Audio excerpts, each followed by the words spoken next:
போன வாரத்திலிருந்து இந்த வாரம் வரைக்கும் கர்த்தர் அதிசயமாய் நம்மளை நடத்தி வந்த கர்த்தருக்கு ஒரு கொஞ்ச நேரம் நம்ம கர்த்தருக்கு நன்றி செலுத்தலாமா? கொஞ்ச நேரம் நம்ம ஒரு 10 நிமிஷம் நம்மளே எழுந்திருந்து நம் கர்த்தரை ஆராதிக்கலாம். கர்த்தருக்கு நன்றி சொல்ல வேண்டிய நம்ம கடமைப்பட்டவர்களாக இருக்கிறோம். இம்மட்டும் காத்த தெய்வம், இனிமேலும் காக்க வல்லவராக இருக்கிற என் தெய்வம், என் ஆண்டவராக இயேசு கிறிஸ்து எல்லா பிரச்சனைகளிலிருந்தும் எல்லா சோகத்திலிருந்தும் நிறைய பிரச்சனை நிறைய சந்தோஷங்களும் அனுபவிச்சிருப்போம். இந்த வாரம் முழுவதும் நம்ம சந்தோஷத்தை அனுபவிச்சிருப்போம், பிரச்சனைகளை அனுபவிச்சிருக்கிறோம். எல்லாத்தையும் ஃபேஸ் பண்ணி எதிர்நீச்சல் போட்டு இன்றைக்கி தைரியமாக ஆண்டவரை ஆராதிக்க இன்றைக்கி நம்ம கூடி வந்திருக்கிறோம். இன்றைக்கு கர்த்தர் ஏதாவது ஒரு வார்த்தையை கொண்டு நம்மளை தேற்றும்படியாக இந்த வாரம் முழுவதும் அந்த வார்த்தை நம்மளை எல்லா விதத்திலையும் உற்சாகப்படுத்தும்படி ஏதாவது ஒரு வார்த்தை எனக்கு தாங்க ஆண்டவரே என்று ஆண்டவராக இயேசு கிறிஸ்துவை கேட்கலாமா? நம்மளை மறக்காத கர்த்தர், என்றும் மறக்காத கர்த்தர். எல்லாரும் ஒரு நிமிடம், எல்லாம் ஒரு 5 நிமிடம் கண்களை மூடி எல்லாம் கர்த்தரை நோக்கி கேட்கலாம். அமைதியான முறையில் கர்த்தரை நோக்கி கேட்கலாமா?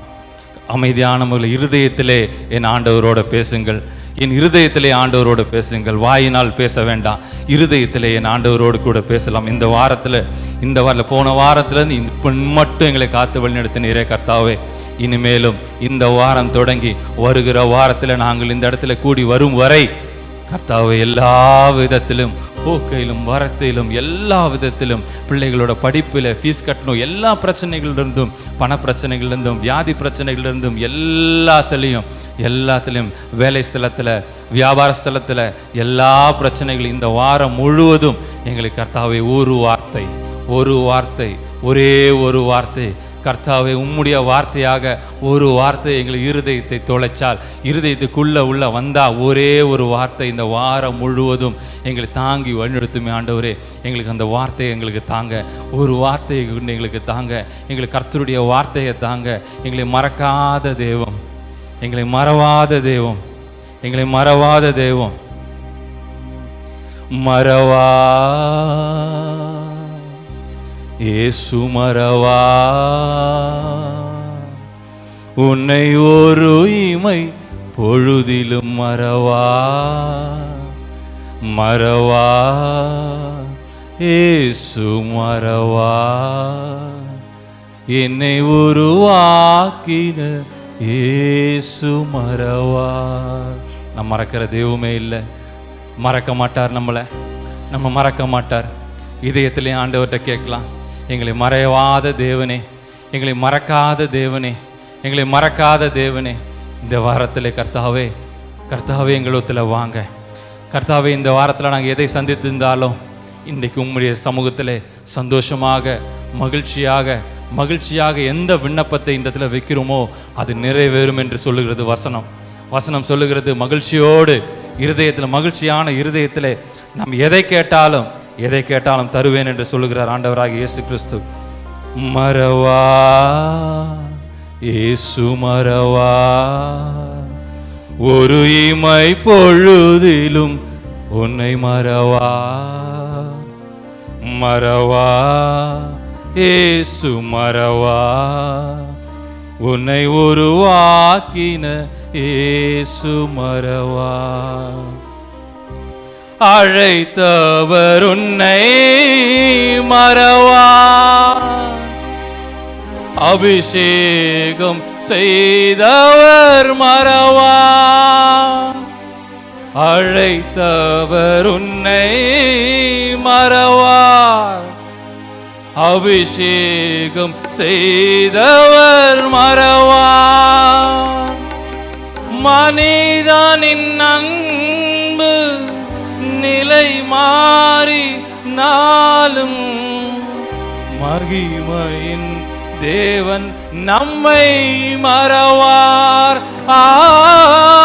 மனிதனின் அன்பு நிலை மாறினாலும் மகிமையின் தேவன் நம்மை மறவார். நம்மளை அழைத்த தேவன், அபிஷேகம் பண்ணப்பட்ட தேவன். நம்ம எல்லாரும் கர்த்தரால் அபிஷேகம் பண்ணப்பட்டிருக்கிறோம். இருதயத்தோடு ஆண்டவர்கிட்ட கேட்போம், எங்களை ஏன் அபிஷேகம் பண்ணீர்? எங்களை ஏன் தெரிந்து கொண்டீர்? எந்த நோக்கத்தோடு எங்களை தெரிந்து கொண்டீர்?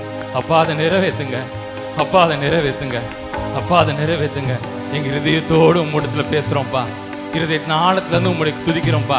எத்தனையோ வேலைகள் நிமித்தமாக இந்த வீட்டில் கடந்து சென்றிருக்கிற எத்தனையோ பேர் மத்தியில் அப்பா உம்மை துதிக்கும்படி, உம்மை ஆராதிக்கும்படி நாங்கள் இங்கே வந்திருக்கிறோம்ப்பா. எங்களுக்கு ஏதாவது ஒரு வார்த்தையை கொண்டு என்ன செய்ய சித்தமா இருக்கிறீரோ அதை செய்யுங்கப்பா. என்னை கொண்டு என்ன சித்தம் செய்ய தயாரா இருக்கிறீரோ அதை செய்யுங்கப்பா. என்னிலே உம்முடைய சித்தத்தை நிறைவேற்றுங்கப்பா, என்னிலே உம்முடைய சித்தத்தை நிறைவேற்றுங்கப்பா. அழைத்த தேவன், அபிஷேகம் பண்ணப்பட்ட தேவன். மனிதர் அன்பு மாறிடும், ஆனால் கர்த்தராகிய இயேசு கிறிஸ்துவினுடைய அன்பு என்றைக்கும் மாறாத என் தேவன், என்றைக்கும் மாறாத தேவன், தரிசனம் தந்த தேவன், தாங்கி நடத்துகிற தெய்வம். இந்த வாரம் முழுவதும் என்னை தாங்கி நடத்த போகிற தெய்வம், இந்த வாரம் முழுவதும் தாங்கி நடத்துகிற என் தெய்வம். தரிசனம் தந்தவர் மறவா, தாங்கியே நடத்திட மறவா. தரிசனம் தந்தவர் மறவா, தாங்கியே நடத்திட மறவா. தாங்கி நடத்தின தெய்வம் அப்பா, தரிசனம் தந்த தெய்வம், எங்களை நடத்துங்கப்பா. எங்களை ஏதாவது ஒரு வகையில் என்ன செய்ய, என்ன பாத்திரமாக எங்களை வணைய போகிறீர் அப்பா. இந்த வாரம் நாங்கள் கேட்கிறோம், இருதயத்தின் ஆழத்திலிருந்து கேட்கிறோம்ப்பா, இருதயத்தின் ஆழத்திலிருந்து கேட்கிறோம்ப்பா, இருதயத்தின் ஆழத்திலிருந்து கேட்கிறோம்ப்பா.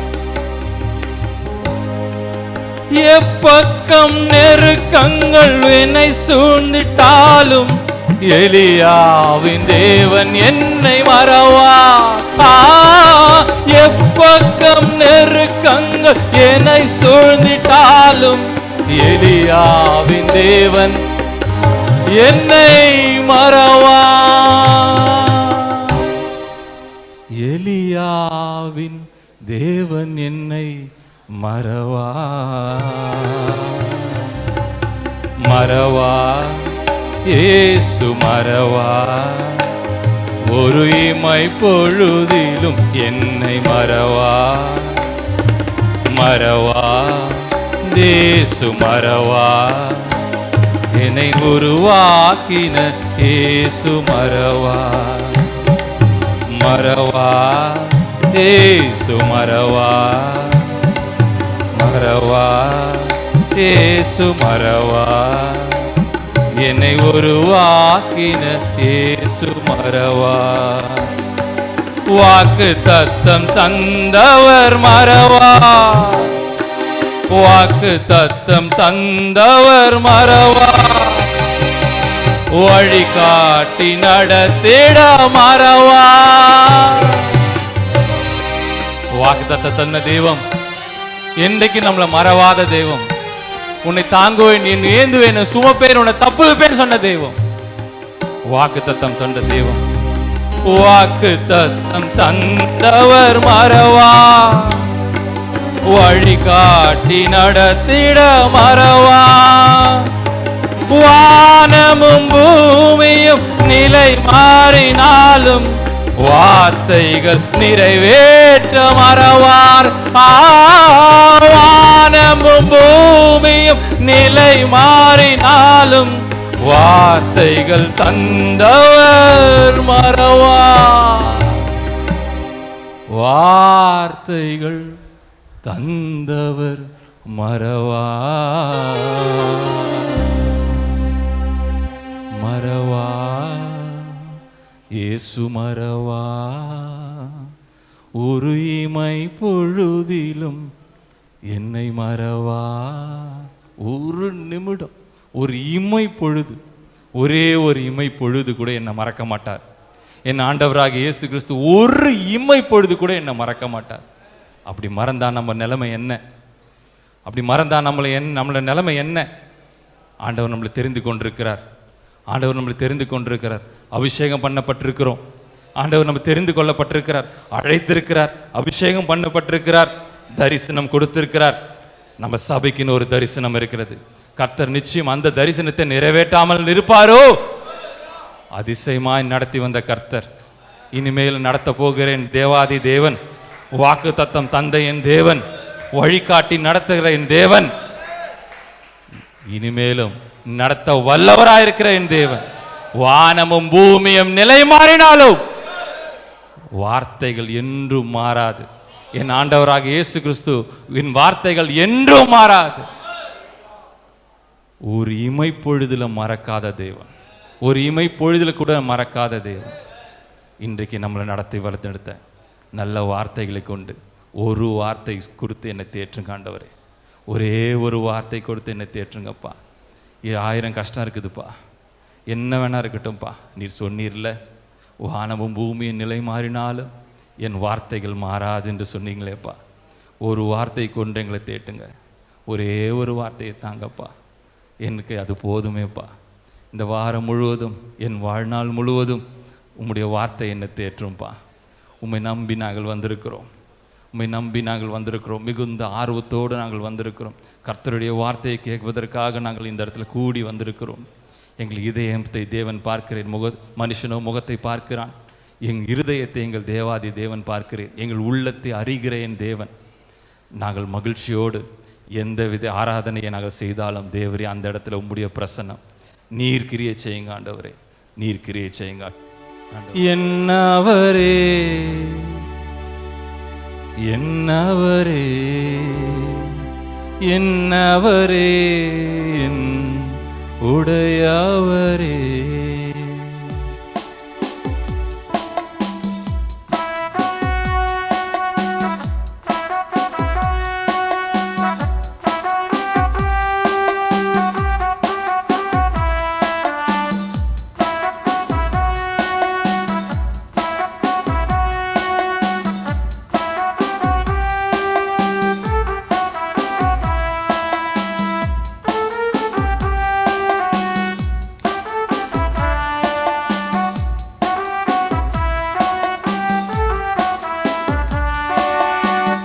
என்னவரே என் உடையவரே, என்னவரே என் உடையவரே.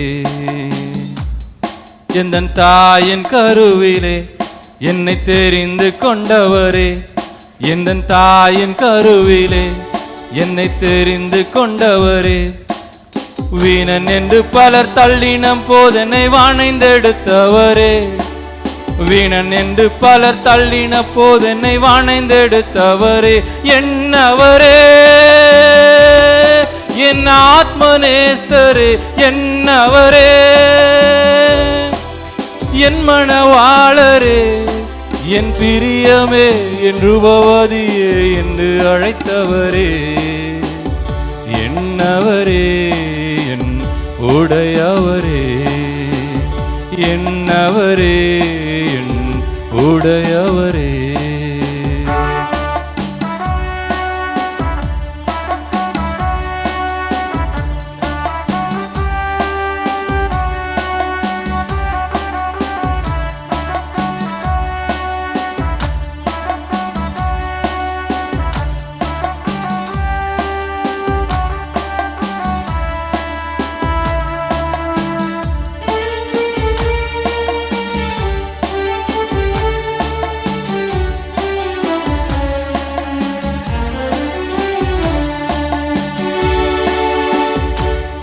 உங்க வாயின் முத்தங்களாய் என்னை முத்தமிடுபவரே, உங்க வாயின் முத்தங்களாய் என்னை முத்தமிடுவகரே.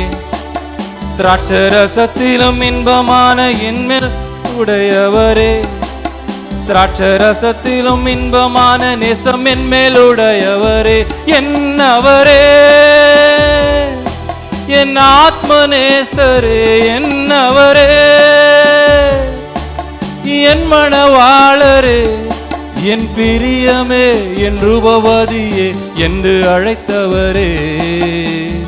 என்னவரே உடையவரே, என்னவரே உடையவரே.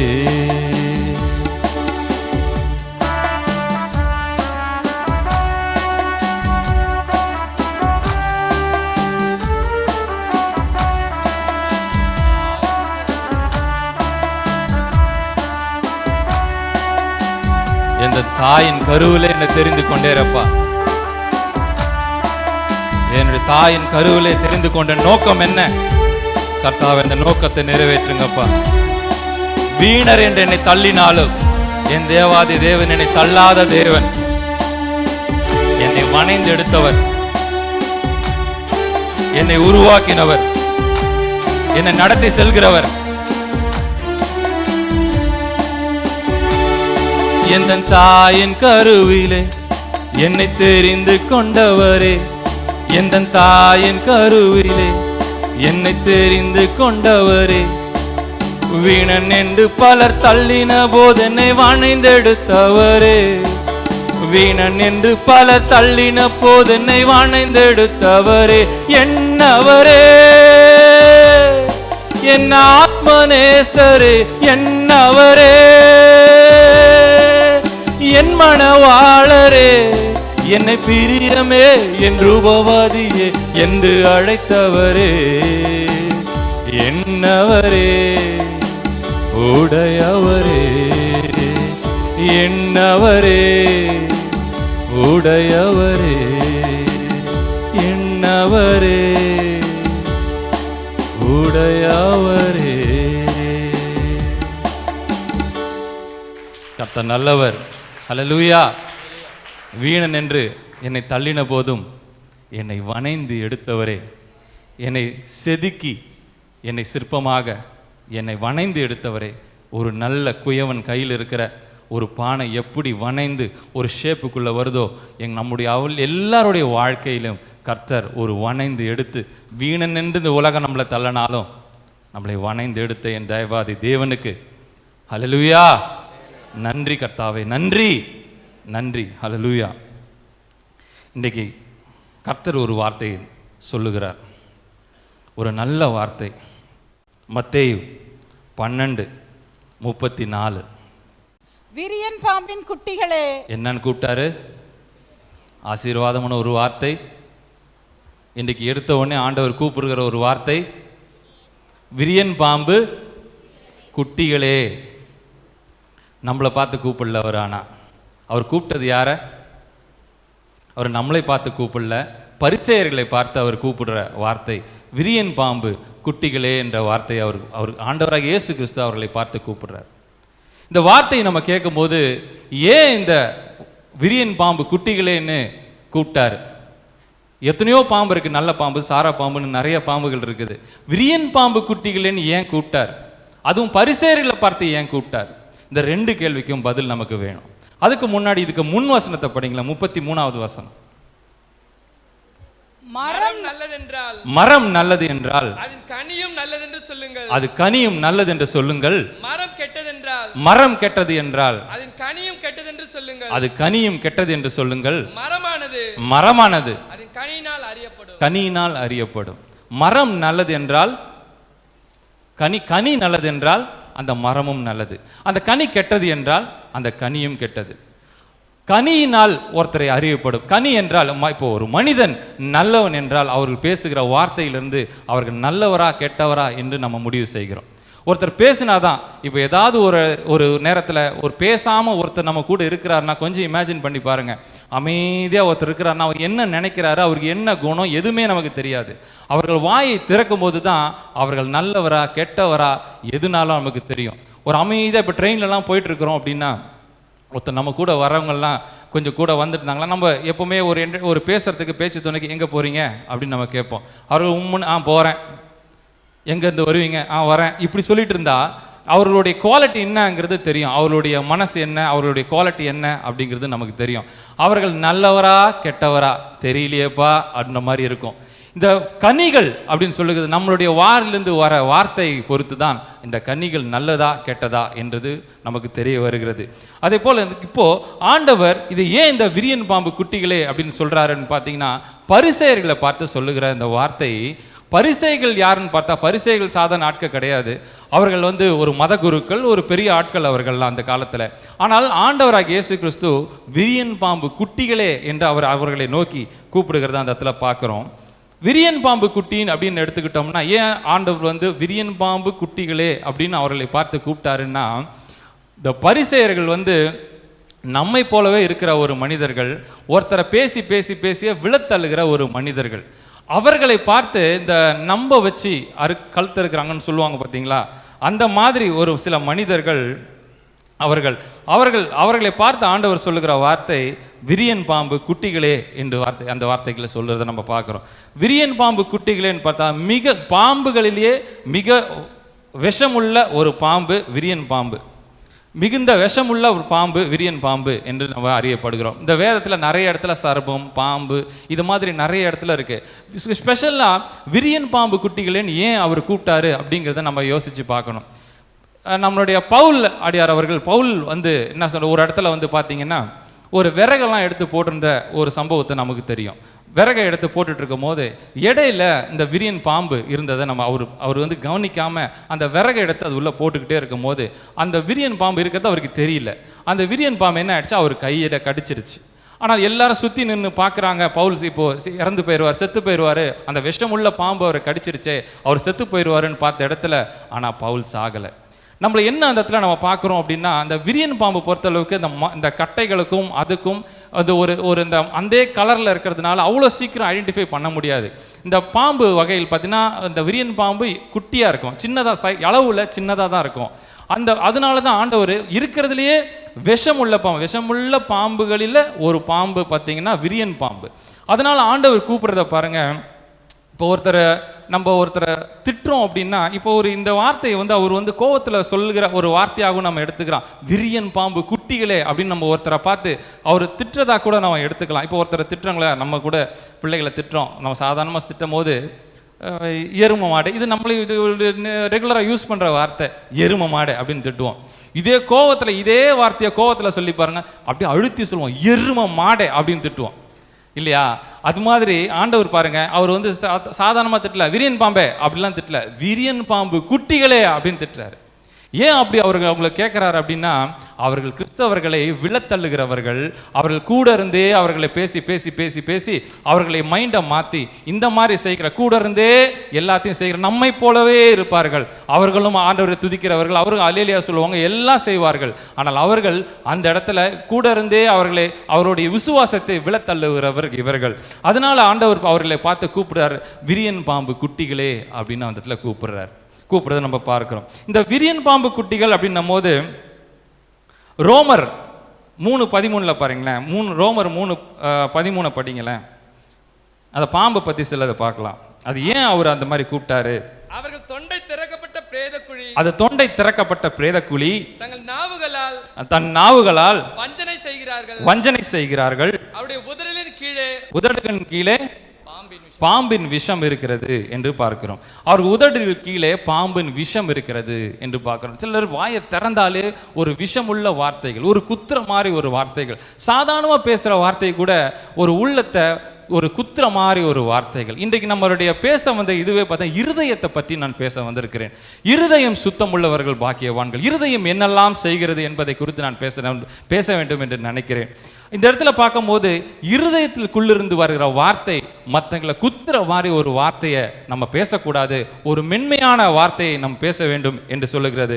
அப்படி பேசுகிறவர்களை பார்த்து இந்த வேதம் என்ன சொல்லுகிறது பாருங்க, அவர்கள் நாவில் கீழே பாம்பின் விஷம் இருக்கிறது என்று இந்த வேதத்தில் நம்ம போட்டிருக்கிறது. அவர் இன்னொரு பாருங்க, அந்த மாதிரி பேசுறவங்கள ஆரம்பத்தில் என்ன போட்டிருக்கு பாருங்க, திறக்கப்பட்ட பிரேதக்குழி என்று போட்டிருக்கிறது. திறக்கப்பட்ட பிரேதக்குழின்னா எல்லாருக்கும் என்ன தெரியும் நினைக்கிறேன், சவக்குழி, திறந்து இருக்கிற சவக்குழி. அது என்ன மாதிரியான ஒரு ஸ்மெல் அடிக்கும், என்ன மாதிரியான ஒரு கண்டிஷனில் அது இருக்கும் அப்படின்னு தெரியும். இவர்கள் இந்த மாதிரி புரளி பேசுகிறவர்களை, பின்னாடி பேசுகிறவர்களை, ஒரு விசுவாசத்தை விழத்தழுகிற மாதிரி பேசுகிறவர்களை பார்த்து அவர் வசனம் சொல்லுகிற வார்த்தையை பாருங்க, இவர்கள் திறக்கப்பட்ட பிரேதக்குழியாக இருக்கிறார்கள், அவர்கள் நாவில் கீழ் பாம்பின் விஷம் இருக்கிறது என்று போட்டிருக்கிறது. இங்கே போட்டிருக்கிறத பார்க்கலாம், பாம்பின் விஷம் என்று போட்டிருக்கிறது. இன்னொரு வசனத்தை பார்த்தீங்கன்னா மத்தேயு 23:33 பாருங்க, 23:33 பாருங்க, சர்ப்பங்களே விரியன் பாம்பு குட்டிகளே நரகாக்கினிக்கு எப்படி தப்பித்துக் கொள்வீர்கள்? மறுபடியும் படிங்க. சர்ப்பங்களே விரியன் பாம்பு குட்டிகளே நரக ஆக்கினைக்கு எப்படி தப்புவீர்கள்? சர்ப்பங்களே விரியன் பாம்பு குட்டிகளே. நமக்கு ரெண்டுமே ஒண்ணுன்னு தானே நமக்கு தெரியும். சர்ப்பமும் ஒன்று தான், விரியன் பாம்பு குட்டிகளும் ஒன்று தான். ஆனால் ஆண்டவர் கூப்பிடுறத பாருங்க, சர்ப்பங்களே விரியன் பாம்பு குட்டிகளேன்னா சர்ப்பங்களோட விரியன் பாம்பு குட்டி ரொம்ப மோசம், மிக விஷமுள்ள வார்த்தைகள் நம்மளுடைய வாயிலிருந்து வருகிறது, அவர்களுடைய பரிசேயர்கள் வாயிலிருந்து வருகிறது என்பதை ஆண்டவர் குறிப்பிடுகிறது அந்த இடத்துல பார்க்குறோம். அதனால தான் அவர் கூப்பிடுறாரு அந்த மாதிரி புரளி பேசுகிறவர்களை பார்த்து. ஆண்டவராக இயேசு கிறிஸ்து கூப்பிடுற வார்த்தை விரியன் பாம்பு குட்டிகளே என்று கூப்பிடுகிறார். அந்த வசனத்தை தொடர்ந்து படிங்க, 34 வசனத்தை. விரியன் பாம்பு குட்டிகளே, நீங்கள் பொல்லாதவர்களாய் இருக்க நலமானதை எப்படி பேசுவீர்கள்? இருதயத்தின் நிறைவினால் வாய் பேசும். நீங்கள் பொல்லாதவராய் இருக்க நல்லதை எப்படி பேசுவீர்கள்? அவருடைய முதல்ல சொன்ன மாதிரி ஒரு மனிதனோட குவாலிட்டி அவர்கள் பேசுகிற வார்த்தையில் இருக்கிறது. வாயை திறந்தாலே சில பேருக்கு பொல்லாதவர்கள் அப்படின்னு எடுத்துக்கணும். வாயை திறந்தாலே ஒரு சாபமான வார்த்தைகள், நீ நல்லா இருக்க மாட்ட, நீ இப்படி ஆயிடுவ அப்படி ஆயிடுவ, இந்த மாதிரி தேவையில்லாத வார்த்தைகள் நல்லவர்கள் வாயில இதுக்கு நிச்சயமா வராது. நல்லவர்கள் வாயில ஒருத்தரை பார்த்து சாபம் போடணும்னா கூட நல்லா இருந்துட்டு போயா இப்படி சொல்லுவாங்க. நான் அந்த நல்லவர் வாயில சாபம் போடுறது கூட வராது. வாயில நம்மளுடைய குணம் எப்படி இருக்கிறதோ, நம்மளுடைய இருதயம் எப்படி இருக்கிறதோ, அது இருதயத்தின் நிறைவினால் வாய் பேசும் என்று இந்த வார்த்தையின்படி இருதயத்துக்குள்ள நம்ம என்ன குவாலிட்டியில் நம்ம இருக்கிறோமோ, என்ன சூழலில் நம்ம வாழ்கிறோமோ, எந்த அளவுக்கு ஆண்டவருக்குள்ள நம்ம இருக்கிறோமோ, இந்த வார்த்தை வாயிலிருந்து வருகிற வார்த்தை மிக கவனமாக இருக்க வேண்டும். பொல்லாதவர்களின் வாயிலே நல்லதை நம்ம எதிர்பார்க்க முடியாது. அவர்கள் வாயிலிருந்து வருகிற வார்த்தை பொல்லாத வார்த்தைகள் தான் இருக்கும். ஆனால் நல்லவர்களிருந்து வாயிலிருந்து வர வார்த்தை மிகவும் அது கேட்குவதற்கு ஒருத்தருக்கு ஒரு ஆஸ்வாசப்படுத்தக்கூடிய ஒரு வார்த்தையாக இருக்கும். நம்ம உலகத்தில் கூட நம்ம இந்த இடத்துல கூட நம்ம பார்க்குறோம். நம்ம சில டாக்டர்ஸ் கூட அந்த தப்பு பண்ணுறாங்க. நான் எல்லா டாக்டர்ஸையும் நான் குறை சொல்லலை. சில டாக்டர்ஸ் பார்த்தீங்கன்னா ஒரு சொல்லும் போது ஒரு பேஷண்ட் அவர்கிட்ட வராங்கன்னா அவர்கிட்ட சொல்லும் போது நீங்கள் ஒன்றும் இல்லை உங்களுக்கு நல்லா இருப்பீங்க அப்படின்னு சொல்லி அனுப்புனா அந்த பேஷண்ட்டுக்கு எப்படி இருக்கும்? ஆனால் அதே பேஷண்ட்டுக்கு ஒரு மோசமான வியாதியோட அவங்க கிட்ட போகிறாங்கன்னா இப்படி நான் கேள்விப்பட்டேன், அதனால நான் இப்போ சொல்கிறேன் நான் இதை. அவர்கள் அந்த டாக்டர் சொல்கிற வார்த்தை நீ இப்படி ஆகிடுவ அப்படி ஆகிடுவ, இதுக்கு மருந்து கிடையாது, நீ செத்துருவ, இப்படி டைரெக்டாக இது ஒன்றும் பண்ண முடியாதுன்னு சொல்லி அந்த நபர்கிட்டே சொல்லி அனுப்புறது எந்த அளவுக்கு ஒரு கொடூரமான ஒரு வார்த்தை. இது எல்லா டாக்டரையும் நான் குறை சொல்லலை. சில டாக்டர்ஸ் இந்த மாதிரி அவர்கள் கடமை, என் கடமை இது, நான் சொல்கிறேன் என் கடமை இதுன்னு அப்படின்னு நினச்சி அவங்க அதை செய்கிற வார்த்தை அது மற்றவங்களோட இருதயத்தை எந்த அளவுக்கு பாதிக்கும்ங்கிறது தெரியாமல் அவர்கள் பேசுகிறத பார்க்குறோம். நம்மள சிலர் நம்ம தெய்வ பிள்ளைகள், நம்ம யாரையும் நான் குறை சொல்லவே இல்லை. ஆனால் சிலர் கூட பேசுகிற வார்த்தை ஒருத்தரை குத்தும்படியாக அதை அவர்கள் நம்ம சொல்லிட்டு ஈஸியாக நம்ம கடந்து போயிடுவோம். ஆனால் அவர்களுக்கு அந்த மென்மையான உள்ளத்துக்கு இந்த வார்த்தையை இவர்கள் சொல்லிட்டாங்களே, இந்த வார்த்தையை சொல்லிட்டாங்களேன்ட்டு அதை மறக்கிறதுக்கே அவங்களுக்கு பல நாட்கள் பல வருடங்கள் பிடிக்குது. இந்த வார்த்தை சொல்லிட்டாங்களேன்ட்டு. அதனால இந்த கெட்டவர்கள் அவர்கள் சொல்றது, அவர்கள் வாயில் இந்த வார்த்தை வருகிறது ஒரு விதத்தில் பார்த்தீங்கன்னா சிலர் நம்மளை சாபம் போடுவாங்க. அவர்கள் பொல்லாதவர்கள், அவர்கள் சாபம் போடுறாங்க, நம்ம நல்லவர்கள் இல்லையா, அந்த சாபம் நிச்சயமா நமக்கு பலிக்காது. நமக்கு அது ஆசீர்வாதமாக தான் மாறி நமக்கு வரும். நம்ம தலைமை போது கூட சொல்லியிருக்காரு, சிலர் அவர்கள் எங்களை பார்த்தும் சாபம் போட்டவர்கள்லாம் இந்த உலகத்தில் இருக்கிறாங்க. சாபம் போட்டவர்கள்லாம் இருக்கிறாங்க. இன்னைக்கு கர்த்தர் ஒரு இவ்வளோ பெரிய மக்கள், இவ்வளோ பெரிய ஆலயம், பரிசுத்தம் உள்ள மக்கள், இவ்வளோ பெரிய ஒரு நன்மைகளை கர்த்தர் நாள்தோறும் நமக்கு செய்து கொண்டே இருக்கிறார். எந்த குறையும் ஆண்டவர் வைக்கவே இல்லையே, எந்த குறையும் வைக்கல. சாபம் அது பலிக்காது, நீ நல்லா இருக்க மாட்ட, நீ நாசமா போயிடுவ அப்படின்னு சொல்லி இப்போ உலகத்திலலாம் கிடைச்சது மண்ணு தான், தூக்கி மண்ணை வாரி வீசி இப்படிலாம் பண்றதை நம்ம பார்க்கிறோம். அவர்கள் செய்கிறது நம்ம ஆண்டவரை துதிக்கிறோம், நம்ம உள்ளம் சுத்தமா இருக்குது, நம்ம ஆண்டவராக இயேசு கிறிஸ்துவை துதிக்கிறதுனால யாருடைய சாபமும் நம்மளை ஒன்றும் செய்யாது.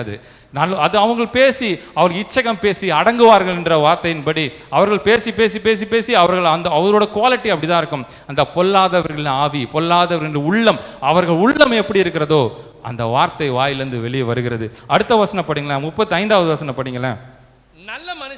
நல்ல மனுஷன் இருதயமாகிய நல்ல பொக்கிஷத்திலிருந்து நல்லவைகளே எடுத்து காட்டுகிறான், நல்லதையே எடுத்து காட்டுகிறான். பொல்லாத மனுஷன் பொல்லாத பொக்கிஷத்திலிருந்து பொல்லாதவளை எடுத்து காட்டுகிறான். பொக்கிஷம் என்று சொல்லப்பட்டிருக்கிறது. உள்ளுக்குள்ள எல்லாருக்குமே ஒரு பொக்கிஷம் இருக்கிறது. நல்லவர்களும் ஒரு பொக்கிஷம், கெட்டவர்களும் ஒரு பொக்கிஷம். கெட்டவர்கள் என்ன பொக்கிஷம்னு ஒரு கேள்வி கேட்கலாம்.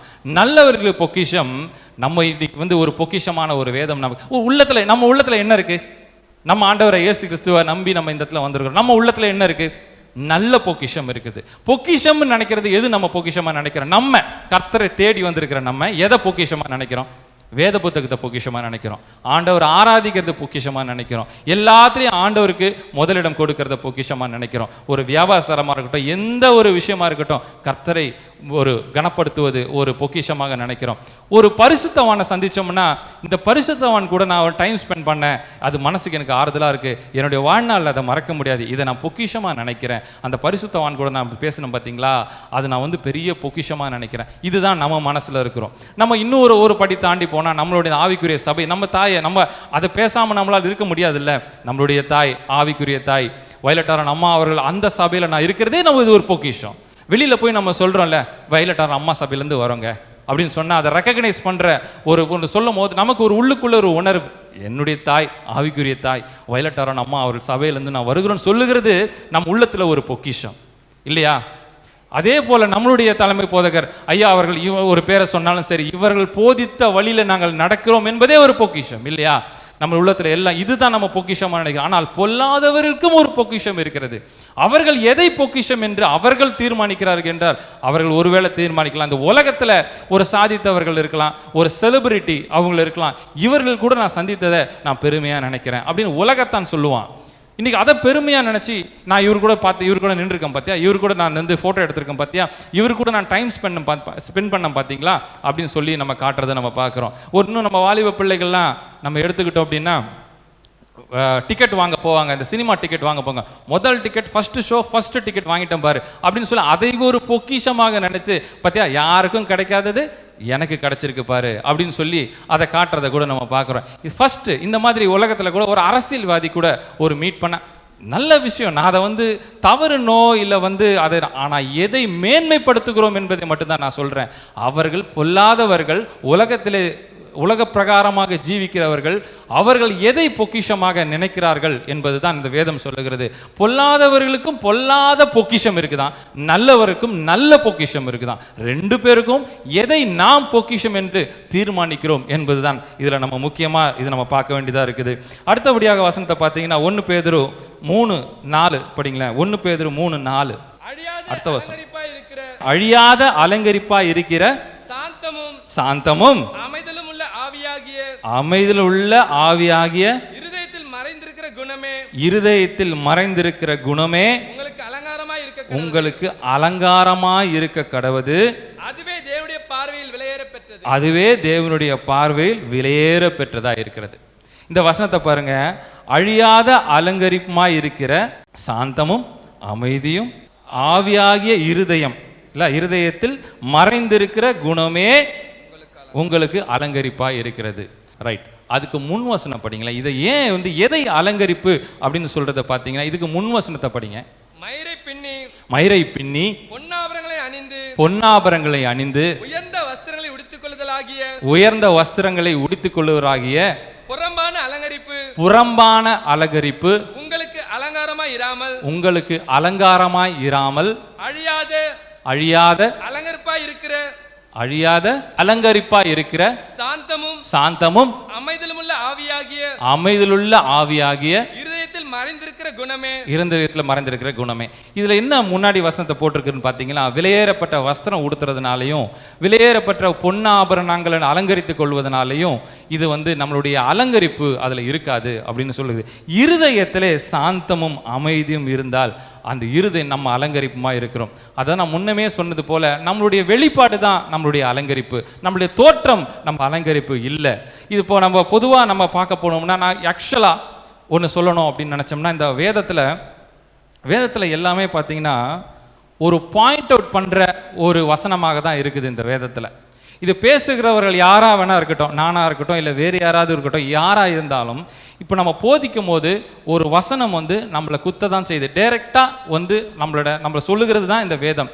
இந்த வேதம் வந்து மழுப்பி சொல்கிறதோ இல்லை ஒருத்தரை வந்து ஒரு மனிதன் பேசுவாங்க, இவங்க தப்பாக நினச்சிடக்கூடாதுன்றதுக்காக, இல்லை அது அப்படி இல்லைங்க, இப்படி தான் வாழைப்பழத்தில் ஊசி இறக்குற மாதிரி அப்படின்னு சொல்லுவாங்க பாருங்கள். இது மனிதன் அந்த மாதிரி பேசலாம். ஆனால் அந்த வேதத்தில் பொறுத்தளவுக்கு ஆணித்தரமாக இதுதான் இப்படித்தான் அப்படின்னு தான் இந்த வேதத்தில் போட்டிருக்குது.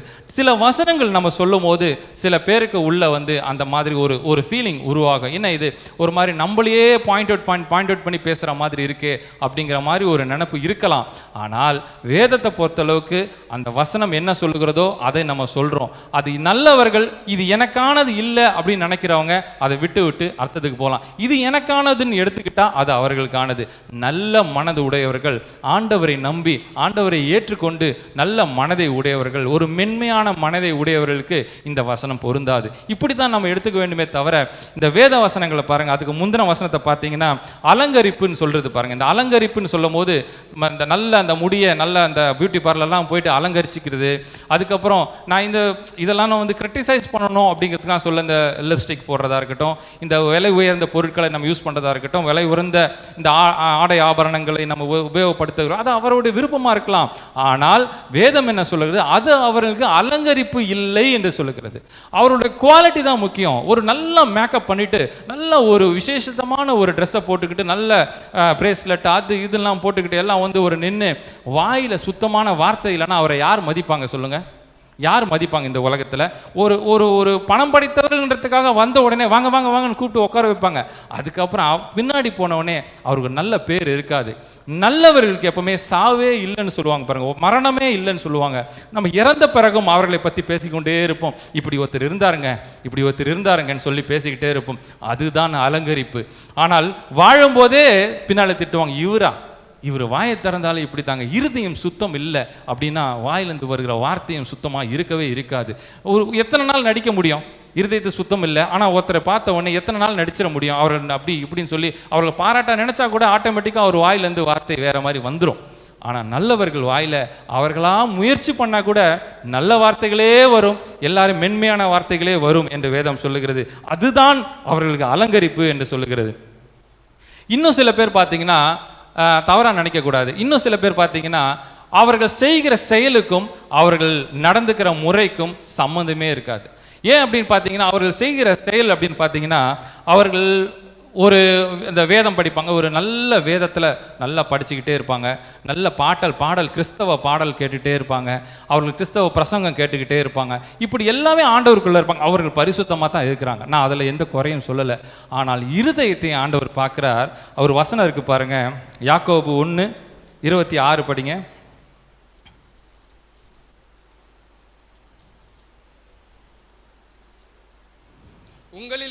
உங்களில் ஒருவன் தன் நாவை அடக்காமல் என் இருதயத்தை வஞ்சித்து தன்னை தேவபக்தி உள்ளவன் என்று நம்பினால் அவன் தேவபக்தி வீணா இருக்கும் என்று இந்த வசனம் சொல்லுகிறது.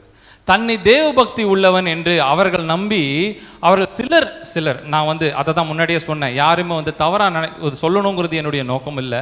அவர்கள் சிலர் வந்து பார்த்தீங்கன்னா நல்ல வேதம் படித்துக்கிட்டு இருப்பாங்க, நல்ல பாடல்கள், நல்ல கிறிஸ்தவ ஒரு இதில் தான் இருப்பாங்க. ஆனால் அவர்களுக்கு உள்ள சுபாவம் மாறாமலே இருக்கும். ஒரு உதாரணத்துக்கு சொல்லணும்னா, ஒரு சேட்டை பண்ணுற ஒரு மகன் இருக்கிறான்னு வச்சுக்கோங்களேன். ஒரு வேதம் படிச்சுக்கிட்டே இருப்பாங்க, அவங்க வேதம் படிச்சுக்கிட்டே இருக்காங்க. இப்போது எந்த வசனம் நமக்கு தெரிஞ்ச வசனம் படிச்சுக்கிட்டே இருக்கிறாங்க. கர்த்தரன் புல்லுள்ள இடங்களில் மேய்த்து, ஒரு அப்படியே இன்டீரியராக அவர் புல்லுள்ள இடங்களில் மேய்த்து அமர்ந்த தண்ணீரை கொண்டு போய் விடுகிறார், அவரின் ஆத்துமாவை தேற்றி நீதியின் பாதையில் நடத்துகிறார். இப்படியே ரொம்ப ஆழ்ந்து படிச்சுக்கிட்டு இருக்கும்போது மகன் அங்கே பிரச்சனை பண்ணிட்டு இருக்காங்க. சும்மா இருக்க மாட்டேன், என் நீதியின் பாதையில் நடத்துகிறார், அமர்ந்த தண்ணீரில் கொண்டு போய் விடுகிறார். இது எப்படி இருக்கும்? பிள்ளைய திட்டுறது, பிள்ளைய அப்படி தானே திட்டுறாங்க. நான் தவறாக இந்த இடத்துல நின்று பேசுகிறேன் யாரும் தவறாக நினைக்கக்கூடாது. நம்ம அன்றாட வாழ்க்கையில் பேசுகிறது தானே இது, நம்ம செய்கிறோமா இல்லையா? ஒரு வேளை வார்த்தைகள் வேணால் மாற்றிக்கலாம்னு நினைக்கிறேன். எரும மாட கம்னு இருக்க மாட்டேன், என் நீதியின் பாதையில் நடத்துகிறார். இது என்ன மாதிரியான ஒரு பரிசுத்தம்? இது என்ன மாதிரியான ஒரு குவாலிட்டி? வசனத்தை படிக்கிற நம்மளை வேதத்தில் உறவாடி கொண்டே இருக்கிறவர்களுக்கு மென்மையான இருதயம் வர வேண்டும். இது அப்படி இல்லாத பட்சத்தில் ஏதோ ஒரு இடத்துல ஒரு தப்பு நடக்குது அப்படிங்கிறது ஒரு முக்கியம். நான் பெரிய ஞானியாகி, நான் பெரிய அறிவாளியாகி இதை நான் சொல்கிறேன் அப்படிங்கிறது இல்லை. வேதம் சொல்லுகிறது, இதை நீங்கள் சற்று சிந்திச்சு பாருங்கள். நமக்கு எல்லாருக்கும் தெரிந்த ஒரு இது தானே, இதை ஜஸ்ட் நீங்கள் பேசணுன்னா கூட நீங்கள் தாராளமாக பேசலாம். நிறைய வேதத்தில் உறவாடுகிறவர்கள் நல்ல வேதம் படிச்சுட்டு இருக்காங்க. ஜெபம்னா அப்படி ஒரு ஜெபம் இருக்கும், பரிசுத்த ஆவியில் நிறைஞ்சி அவர் ஜெபிக்கிற அடுத்த நிமிஷம் ஏதாவது பிரச்சனைனா வேஷ்டியை மடிச்சு கட்டிட்டு இறங்கிறது, லேடிஸாக இருந்தால் தூக்கி சொருவிட்டு வெளியே வந்துடுறது. அந்த மாதிரி ஒரு குவாலிட்டியில் இருந்ததுன்னா எப்படி இது வந்து ஒரு ஆண்டவருடைய ஒரு இருதயம் எப்படி என்று சொல்லப்படுறது? இதுதான் பார்த்தீங்களா, தன்னை தெய்வபக்தி உள்ளவன் என்று. அந்த வசனத்தை மறுபடியும் படிங்க. உங்களில் ஒருவன் தன் நாவை அடக்காமல் தன் இருதயத்தை வஞ்சித்து தன்னை தேவபக்தி உள்ளவன் என்று எண்ணினால், தன்னை தேவ பக்தி உள்ளவன் என்று எண்ணினால் அவனுடைய தேவ பக்தி வீணாயிருக்கும். அவன் தேவ பக்தி வீணா இருக்கிறது. தன்னைத்தானே அவர்கள் உணர்கிறான், நான் தேவ பக்தி உள்ளவனா இருக்கிறேன், நான் எப்படிப்பட்டவன் தெரியுமா, நான் பரிசுத்தம் உள்ளவங்க அப்படின்னு சொல்லி தன்னைத்தானே அடையாளப்படுத்தி கொண்டிருந்தால் அவர்கள் வார்த்தை சுத்தம் இல்லை என்றால், அவர்கள் சுபாவம் சரியில்லை என்றால், அது தேவ பக்தியிலிருந்து தேவ பக்தி வீணாகி விடுமே. தேவ பக்தி இல்லைன்னு சொல்ல அந்த வசனத்தை நல்லா பாருங்களேன். தேவ பக்தி இல்லை அப்படின்ற வார்த்தை, தேவ பக்தி வீணாகி விடுமே. இந்த வார்த்தை அந்த இடத்துல போட்டிருக்கிறத பார்க்குறோம். அதனால பொறுமையான வார்த்தை, ஆண்டவருக்குள்ள என்னதான் ஆண்டவருடைய பிள்ளையா இருந்தாலும் பொறுமையான வார்த்தை என்பது ரொம்ப முக்கியமாக இருக்கிறது அந்த இடத்துல பார்க்குறோம். அடுத்தபடியாக பார்க்கும்போது உபாகத்தில் ஒரு பாருங்களேன், உபாகம் 5ஆம் அதிகாரத்தில் கற்பனைகளை கை கொள்ளுகிற இதயம் எனக்கு இருந்ததுன்னா ரொம்ப நல்லா இருக்குமே அப்படின்னு ஒரு வசனம் இருக்கு பாருங்க. அந்த இருதயம் எனக்கு மட்டும் இருந்ததுன்னா நான் நல்லா இருக்குமே. உபாகமம் 5:29. அவர்களும் அவர்கள் பிள்ளைகளும் என்றென்றைக்கும் நன்றாயிருக்கும்படி அவர்கள் என்னாலும் எனக்கு பயந்து என் கற்பனைகளை எல்லாம் கைக்கொள்வதற்கு ஏற்ற இருதயம் அவளுக்கு இருந்தால் நலமாயிருக்கும். இருதயம் எனக்கு இருந்தால் நலமாயிருக்குமே. அவருடைய கற்பனைகளை கை கொள்ளுகிற இருதயம் எனக்கு இருந்தால் நலமா இருக்குமே. இல்லைன்னு சொல்லலை, இருந்துச்சுன்னா ரொம்ப நல்லா இருக்குமே. மார்க்கில் சொல்லியிருக்கு பாருங்க, 7-20, 21, 22, 23 வசனம். பொல்லாத சிந்தனை, விபச்சாரம், காமிக வர, வன்கண், தூஷண, பெருமை, இது எல்லாம் மனுஷனுக்கு உள்ளிருந்து புறப்பட்டு வந்து மனுஷனை தீட்டுப்படுத்துகிறது என்ற அந்த வார்த்தையின்படி உள்ளிருந்து, அதுதான் அந்த முதல்ல நம்ம படித்த வசனம், இருதயத்தின் நிறைவினால் வாய் பேசுகிறது. இந்த கற்பனைகள்லாம் கர்த்தர் கொடுத்த கற்பனை கட்டளைகள் எல்லாத்தையும் இதெல்லாம் நம்ம உள்ளுக்குள்ள உள்வாங்கி அது என் உள்ளத்துல இருந்துச்சுன்னா நலமா இருக்குமே அப்படின்ற வார்த்தையை நம்ம பார்க்குறோம். அதே போல் அடுத்தபடியாக நம்ம பார்க்க போனோம்னா மத்தேயு 12:36 பாருங்களேன். மத்தேயு 12:36. 12 மனுஷர் பேசும் வீணான வார்த்தை யாவையும் குறித்து நியாயத்தீர்க்கும் நாளிலே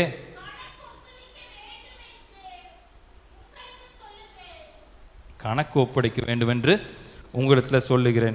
மனுஷன் பேசும் வீணான வார்த்தைகளுக்கு நியாய தீர்ப்பு நாளிலே கணக்கு ஒப்படைக்கணுமா. தேவையில்லாத வார்த்தைகளை பேச வேண்டாம் என்று நம்ம இந்த வார்த்தைகளை பார்க்கணும். அது நம்ம இப்போ நம்ம என்ன நினைச்சாலும் பேசிடலாம், ஆனால் கடைசி நாட்களில் கணக்கு ஒப்படைக்க வேண்டும் என்று இந்த வேத வசனம் சொல்லுகிறத நம்ம பார்க்கிறோம். நீதிமொழிகள் 23:7 பாருங்க. நீதிமொழிகள், அவன் இருதயத்தின் நினைவு எப்படியோ அப்படியே அவன் இருக்கிறான், எண்ணம் போல் வாழ்க்கை. இதுதான் இந்த வசனம் சொல்லுகிறது. அவன் இருதயத்தின் நினைவு எப்படியோ அப்படியே அவன் இருக்கிறான். எப்படி அவங்க குவாலிட்டி, எந்த மாதிரி வாழ்க்கையை அவர்கள் வாழ்கிறார்களோ அப்படியே அவன் இருக்கிறான் என்று பார்க்குறோம். என்ன நம்ம நினைக்கிறோமோ, நம்ம என்ன பேசுகிறோமோ, என்ன நினைக்கிறோமோ, உள்ளுக்குள்ள என்ன பேசுறது அப்புறம், உள்ளுக்குள்ள இருதயத்தை தானே வாய் பேசுது. இருதயம் என்ன நினைக்கிறதோ அப்படி தான் நம்மளோட வாழ்க்கை. நம்ம நல்லா இருப்போம் நினச்சா நம்ம நல்லா இருப்போம். ஆனால் நம்ம இப்படி ஆயிடுமோ அப்படி ஆயிடுமோ நினச்சா அது அப்படி தான் ஆகும் அப்படின்னு வசனம் சொல்கிறது. நம்ம எண்ணம் எப்படி இருக்கிறதோ அப்படி தான். உதாரணத்துக்கு நம்ம நேபுகாத் நேச்சாரை எடுத்தோம்னா, அவர்கள் வாயிலிருந்து வருகிற வார்த்தை, அவர் சொன்னது பாருங்க, என் மகிமை பிரதாபத்துக்கு என்று நான் கட்டின மகாபாபிலோன் அப்படின்னு அவர் சொன்னார். நான் அப்படிங்கிற வார்த்தை அவர் சொல்லி, நான் பண்ணது, நான் செஞ்சது, நான் என்னால தான் அப்படின்னு சொல்றவர்களுக்கு வார்த்தை வாயிலிருந்து புறப்படுறதுக்கு முன்பதாகவே ஆண்டவருடைய வார்த்தை அங்கே வந்துருச்சு. மாட்டை போல புல்லை மேய்வ அப்படின்னு அந்த இடத்துல சொல்லாங்க. பெருமையான வார்த்தை, தன்னுடைய இருதயம் அதுதான், நான் தான் செஞ்சேன், நான் தான், என்னுடைய முயற்சி தான், அப்படி யாராலையுமே அப்படி பண்ணிட முடியாது, நான் ஒருத்தன் தான் அதை செஞ்சேன்னு சொல்லி எந்த ஒரு விஷயத்தையும் சொல்ல முடியாது. அதுக்கு பின்னால உழைச்சவர்கள் எவ்வளோ பேர் இருப்பாங்க. இதெல்லாம் நம்ம கருத்தில் கொள்ள வேண்டியது இருக்கு. நான் என்ற அகந்தை இருக்கக்கூடாது என்று வேதம் சொல்லுகிறது. வார்த்தை வாயிலிருந்து புறப்படுறதுக்கு முன்னமே அந்த இடத்துல கர்த்தர் கிரியை செய்ததை பார்க்கிறோம். மாட்டை போல புல்லை மேய்ந்ததை அந்த இடத்துல பார்க்கிறோம். மத்தேயுல பேதுரு ஒரு ஆண்டவர் அந்த இடத்துல ஒரு அற்புதத்தெல்லாம் நிகழ்த்திட்டு அவர் படகுல போனதை குறித்து நம்ம பார்க்குறோம். படகுல போயிட்டு இருக்க சீஷர்களெல்லாம் துணிதப்படுத்தி அவர்கள் அக்கறைக்கு செல்லும்படி சீஷர்களை துணிதப்படுத்தி அவரை சென்றுட்டாங்க. அவர்கள் படகுல அந்த இடத்துல போயிட்டு இருக்கிற போது ஆண்டவர் ஜபிக்க போயிட்டு அதுக்கப்புறமா அவர் கடல் கொந்தளிப்பு, அங்கே ரொம்ப கொந்தளிப்பாக இருக்குது. சீஷர்கள் எல்லாம் படகுல போயிட்டு இருக்காங்க, கடல் கொந்தளிச்சுக்கிட்டு இருக்குது. ஆண்டவர் டக்குன்னு என்ன பண்ணார், எடுத்த உடனே டக்குன்னு நேரம் ஒரு வாக் பண்ணிக்கிட்டு ஒரு கடல் மேலே நடந்து நேராக அங்கே போயிட்டார். எங்கே போயிட்டாரு? நடு கடலில் இருக்கிற ஒரு கப்பலை நோக்கி அவர் அந்த இடத்துல நடந்து போகிறத நம்ம பார்க்குறோம். அப்படி நடந்து போகும்போது அங்கேருந்து சீஷர்கள் ஆகிய இருக்கிற சீஷர்கள், நீங்கள் யார்? ஏதோ ஒரு ஆவேசம் வருகுதே என்று பயந்து அவர்கள் நடுங்கினார்கள். அதுக்கப்புறம் அவர்கள் கேட்டார்கள், நீர் யார் என்றது. அவர் சொன்னார், நான் தான் இவ்வளோ நேரம் அற்புதம் பண்ணனே, அந்த கடவுள் தான் நான், அந்த ஆண்டவர் தான் நான், உன்னை உருவாக்கினவன் தான் நான் அப்படின்னு சொல்லுகிறது அந்த இடத்துல பார்க்குறோம். அவர்கள் அந்த இடத்துல வர்றாரு, ஆண்டவர் வராரு. இதில் நம்ம ஒரு நுட்பமாக யோசிக்கக்கூடிய ஒரு தன்மை இருக்கிறது. அந்த பேதுரு அவர் சொன்னார், நீர் இயேசுவா இருந்தால் நானும் இந்த கடல் மேலே நடக்கணும் அப்படின்னு அவர் கேட்டதை நம்ம பார்க்குறோம். நீர் கடவுளாக இருந்தால் நானும் அந்த இதில் நான் கடல் மேலே நடக்கணும். இயேசு மேலே எவ்வளவு நம்பிக்கை இருந்தால் அவர் அந்த வார்த்தையை கேட்டிருப்பார். இதை நுட்பமாக நம்ம யோசித்து பார்க்கணும், ஒரு பிரித்து யோசித்து பார்க்கணும்ல. இதை இயேசு மேலே எவ்வளோ ஒரு நம்பிக்கை இருந்தால் கடல் மேலே யாராவது நிற்க முடியுமா? தண்ணி மேலே நிற்க முடியுமா? நம்ம உள்ளே போயிடுவோங்கிறது நேச்சர், எல்லாருக்குமே தெரியும். ஆனால் அவர் கேட்குறாரு, நீ இயேசுவானால் நான் நடக்கணும் அப்படின்னு கேட்டார். ஆனால் பேதுரு என்ன பண்ணார் பாருங்க, ஒரு ஸ்டெப் எடுத்து வச்சார், காலை எடுத்து இந்த கடல் மேலே நடக்க தொடங்கினார். நடக்கிறோம். இது நம்மளோட வாழ்க்கையோட ஒப்பிட்டு பார்த்தோம்னா எல்லா சந்தர்ப்பத்திலையும் ஒரு முயற்சியை நம்ம எடுத்துட்டோம். ஒரு அடுத்த ஒரு வியாபார ஸ்தலமாக இருக்கட்டும், ஒரு வேலையில் இருக்கட்டும், ஒரு வாழ்க்கையில் இருக்கட்டும், எங்கே வேணா இருக்கட்டும், ஒரு முன்னேற்றத்தை நம்ம பண்ணிட்டோம். ஆண்டவர் செஞ்சிட்டார், நமக்கு ஒரு ஸ்டெப்பு எடுத்து வச்சிட்டோம். ஒரு ஸ்டெப்புக்கு ஆண்டவரை நம்பி ஒரு கால் எடுத்து வச்சிட்டோம். இவ்வளோ நாள் நம்மளை இவ்வளோ கண்மணி போல காத்த கர்த்தர் கைவிட்டுருவாரா? கொஞ்சம் சற்று சிந்திச்சு பார்க்கணும். ஆனால் பிரச்சனைகள் வரும்போது நிச்சயமாக கொஞ்சம் யோசித்து பார்க்க வேண்டிய ஒரு சூழ்நிலை இருக்குது. ஒரு குடும்பங்களை எடுத்துக்கிட்டால் பிரச்சனை எந்த பக்கம் வருது அப்படின்னு நமக்கு தெரியாது. ஒரு குடும்பத்தில் இப்படி இருக்கும்போது அவர்களுக்கு ஒரு பிரச்சனையில் இன்னொரு பிரச்சனை சேர்ந்த உடனே ஒரு டிப்ரெஷன் ஆகிடுது, ஒரு தடுமாற்றம் ஏற்படுது. அந்த எப்படி பேதுரு ஒரு காலை தூக்கி வச்சார், அவர் நடக்கும் போது கடல் ஒரு ஷேக்கு பார்த்த உடனே ஒரு ஜர்க்கு ஒன்று காட்டினார் ஆண்டவர். அப்படி ஷேக் காட்டின உடனே ஆண்டவரை நோக்கி பார்த்து பேதுரு நடந்திருந்தாருன்னா அவர் கால் ஸ்லிப்பாக இருக்காது. அந்த இடத்துல கால் ஸ்லிப்பாச்சு. அவருக்கு பார்க்கறது ஆண்டவரை நோக்கி இவ்வட்டும் நடத்தினாரே கர்த்தர். இந்த நாள் வரையும் கர்த்தர் நடத்தியிருக்கிறார். நமக்கு ஒரு நிமிஷம் கூட, ஒரு நொடி பொழுது கூட நம்மளை கைவிடாத தேவன் இந்த நாள் முதற்கொண்டு நடத்திட்டு வராரே, அதை நிச்சயம் ஒரு ஜர்க்கு, ஒரே ஒரு ஜர்க்கு, நம்ம ஒரு ஷேக்கு பார்த்த உடனே பயந்துட்டு இந்த பக்கம் நெருக்கும், அந்த பக்கம் நெருக்கிறோம். ஐயா நான் என்ன பண்ணுறது, நான் எப்படி இருக்குது. சில பேர் அதிகப்படியான வார்த்தை யூஸ் பண்ணி நாங்கள் எதுக்கு வாழணும் அப்படிங்கிறத வரைக்கும் அவங்க போகிறத, பெரிய டிப்ரெஷனில் போகிறத நம்ம பார்க்குறோம். இந்த இவ்வளோ நாள் கர்த்தர் நடத்தி வந்தாரேன்ற ஒரு பாயிண்ட் அந்த இடத்துல நம்ம மறந்து போயிடுறோம். சூழ்நிலை சந்தர்ப்பம், நான் அதுவும் சொல்கிறேன், சூழ்நிலை சந்தர்ப்பம். அதான் இந்த சொல்லுவாங்களா, தலைவலியும் வயிற்று வலியும் தனக்கு வந்தால் தான் தெரியும்னு சொல்லுவாங்க. அந்த மாதிரி அவர்கள் அந்த இடத்துல இருக்கும் போது தான் அவங்களுக்கு தெரியும். நாமளும் இது ஒரு வாழ்க்கையிலும் இதை நாம் அனுபவிச்சிருப்போம். இப்போ நான் எடுத்துக்கிட்டாலும் சரி, நிறைய பிரச்சனைகள், ஒரு பிரச்சனை இப்படி ஒரு பிரச்சனை வரும்போது சோர்ந்து உட்காரக்கூடிய ஒரு சிச்சுவேஷன் எல்லாருடைய சூழ்நிலையும் வருது. ஆனால் ஒரு ஜர்க்கு கால் எடுத்து வச்சாச்சு, ஆண்டவர் நோக்கி பார்த்து அப்படியே நடந்து போயிருந்தாருன்னா அவருக்கு ஒரு பிரச்சனையும் இல்லை. அவர் சொன்ன இப்படி திரும்பி பார்த்து கடல் மேலே நடக்கிறோமோ அப்படிங்கிற உணர்வு, தண்ணி மேலே நடக்கிறோமோ, நம்ம உள்ளே போயிருவோமோ, மூழ்கிருவோமோ அப்படிங்கிற ஒரு சிந்தனை பார்த்தோன்னா டக்குன்னு அப்படி ஒரு ஜர்க்கு நம்ம பார்க்குறோம். உடனே ஆண்டவர் சும்மா இல்லை, உடனே நம்மளை அவன் கரங்களை பிடிச்சி தூக்குனதை நம்ம அந்த இடத்துல பார்க்குறோம். அதே மாதிரி நம்மளுடைய வாழ்க்கையிலையும் ரெண்டு விஷயம் நடக்கும். ஒன்று, ஆண்டவர் நோக்கி நடந்துக்கிட்டே இருந்தால் என்ன வேணால் நடக்கட்டும், நான் ஆண்டவர் நோக்கி போயிட்டு இருக்கேன்னு சொல்லி அவங்க நேராக போய்கிட்டே இருந்தாங்கன்னா ஒரு பிரச்சனையும் அப்பயும் ஒரு பிரச்சனை வராது. ஆனால் கர்த்தரை நம்பி வந்த பிள்ளைகள் இல்லையா, சரி ஒரு நேரம் ஒரு ஷேக்கில் பயப்படுறோம், உடனே ஆண்டவர் கை விடலை, டக்குன்னு கையை பிடிச்சி தூக்கணும் அந்த இடத்துல பார்க்குறோம். இது நமக்கு தெரிஞ்ச சம்பவமாக இருந்தாலும் இதை உணர்ந்து பார்க்க வேண்டியது மிக அவசியமாக இருக்கிறது. ஒரு வாழ்க்கையில் ஒரு ஷேக்கு போயிட்டு இருக்கும் போது நம்மளுடைய ஆழத்தையோ நம்மளுடைய வீழ்த்துறைகளையோ சுற்றி இருக்கிறவர்களே பார்த்தா நம்மளால் முன்னேறவே முடியாது. நம்மளை வீழ்த்த தான் முயற்சி பண்ணுவாங்க. எல்லாருடைய நம்மளுடைய சொந்த கதை, சோக கதைலாம் இன்னொருத்தட்ட போய் சொன்னோம்னா அவர்கள் ரசிப்புத்தன்மையை தான் இருக்கும். யாருக்கு இந்த காலத்தில் அவர்கள் இப்படியா, அவர்கள் அப்படியா, எப்படி பின்னாடி போய் என்ன பேசுவாங்க, அப்போ எப்படி ஆடினாங்க, இருக்கும் போது எப்படி பண்ணாங்க, கார் வாங்கினாங்கல்ல, பைக் வாங்கினாங்கல்ல, எப்படி பண்ணாங்கல்ல, இப்போ அனுபவிக்கிட்டோம். இப்படி பேசுகிறவங்க தான் நிறைய இருக்காங்க. இருக்கா இல்லையா? நீங்கள் மனசாட்சி உங்களுக்கு எல்லாருக்குமே தெரியும். இப்படி இருக்கிறவங்க தான் அதிகமாக இருக்கிறாங்க. நான் கர்த்தருடைய பிள்ளைகளை யாரும் குறை சொல்லலை, விழத்தள்ளுவர்களுக்கு தான் எல்லாரும் முன்னாடி நிற்கிறாங்களே தவிர நம்மளை தூக்கி விடுறதுக்கு எத்தனை பேர் இருக்கிறாங்க என்று கணக்கு போட்டு பாருங்க. சுத்த இருதை உள்ளவர்கள் யார் என்று. அதனால தான் ஆண்டவர் நோக்கி பயணம் பண்ணியாச்சு, ஆண்டவர் நடத்திட்டாரு, இன்னி வரைக்கும் நடத்திட்டாரு. ஒரு விஷயம் நீங்க யோசிச்சு பார்க்கணும், இன்னி வரைக்கும் எனக்கு சாப்பாட்டுக்கு பிரச்சனை வந்ததா? 1008 பிரச்சனை இருக்கட்டும், குடும்பத்தில் பிரச்சனை வந்திருக்கட்டும், பற்றாக்குறை வந்திருக்கட்டும், நம்மளோட வேலையில் பிரச்சனை வந்திருக்கட்டும், வியாபார ஸ்தலத்தில் பிரச்சனை வந்திருக்கட்டும், என்ன வேணால் 1008 பிரச்சனை வந்திருக்கட்டும், சாப்பிட்றதுக்கு என்னைக்காவது குறை வந்திருக்கா? அரிசி இல்லாமல் வந்திருக்கா? வீட்டில் ஏதாவது நமக்கு இல்லாமல் இருந்திருக்குதா? நமக்கு அடுத்தது போட்டுக்கிற உடை இல்லாமல் இருந்திருக்கா? இல்லை நிம்மதியாக தூங்குறதுக்கு ஒரு இடம் இல்லாமல் இருந்திருக்குதா? ஆண்டவர் இவ்வளோ நாள் நடத்தி வந்த கர்த்தர் இனிமேல நடத்துவாரா மாட்டாரா? அந்த நம்பிக்கை. ஒரு நேரம் ஒரு சின்ன ஷேக்கு, ஒரு ஆட்டம் கொடுத்த உடனே நம்ம ஆடி போய் உட்காந்துடாம கர்த்தரை பார்த்து, இயேசுவை பார்த்து நடன்ற ஒரு வார்த்தை மாதிரி கர்த்தரை பார்த்து கர்த்தரை பார்த்து நடக்கணும். இல்லை ஒரு லேசா ஷேக் வந்தாலும் கர்த்தர் நம்மளை கைவிட மாட்டார்.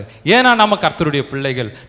நம்ம இவ்வளோ நாள் நம்ம ஆண்டவரே ஆண்டவர் ஆண்டவர் ஆண்டவர் துதிச்சிருக்கிறோம். கர்த்தரிடத்துல எல்லா விண்ணப்பத்தையும் நம்ம வச்சிருக்கிறோம். அப்படி வைக்கும் போது கர்த்தருடைய பிள்ளைகளை அவர் கைவிடவே மாட்டார். சுற்றி பிரச்சனைகள் வரதான் செய்யும். எல்லா பிரச்சனையும் வரும்போது கொஞ்சம் பிரச்சனை நமக்கு ஒரு உள்ளுக்குள்ள ஒரு குழப்பம் இருக்க தான் செய்யும். ஒரு பாட்டு பாருங்க, என் இதயம் யாருக்கு தெரியும், என் வேதனை யாருக்கு புரியும், என் தனிமை என் சோர்வுகள் யார் என்னை தேற்றுவா, யார் என்னை தேற்றுவா. இந்த நிலைக்கு எல்லாரும் தள்ளப்பட்டிருப்போம். என்றைக்காவது ஒரு நாள் இந்த நிலைக்கு தள்ளப்பட்டிருப்போம். நம்ம யார் என்னை தேற்றுவாங்க, யார் என்னை உதவி செய்வாங்க, யார்கிட்ட நான் இதை போய் சொல்றது, முதல்ல யார்கிட்ட சொல்றதுங்கிறதே ஒரு பிரச்சனையா இருக்கு. எங்க உள்ள இருக்கிற குமுறல்ல நான் யார்கிட்ட போய் நான் பேசுறது, யார்கிட்ட சொல்றதுன்னே ஒரு பிரச்சனை இருக்கு. எல்லா பக்கமும் நெருக்கிறாங்க. என் இதயம் யாருக்கு தெரியும், என் வேதனை யாருக்கு புரியும், என் தனிமை என் சோர்வுகள் யார் என்னை தேற்றுவா, யார் என்னை தேற்றுவா. நெஞ்சின் நோவுகள் அதை மிஞ்சும் பாருங்கள், நெஞ்சின் நோவுகள் அதை மிஞ்சும் பாருங்கள், தஞ்சம் இந்தியே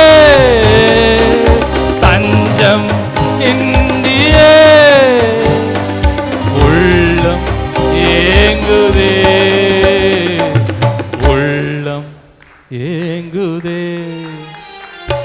என் இதயம் யாருக்கு தெரியும், என் வேதனை யாருக்கு புரியும், என் தனிமை என் சோர்வுகள் யார் என்னை தேற்றுவா, யார் என்னை தேற்றுவா.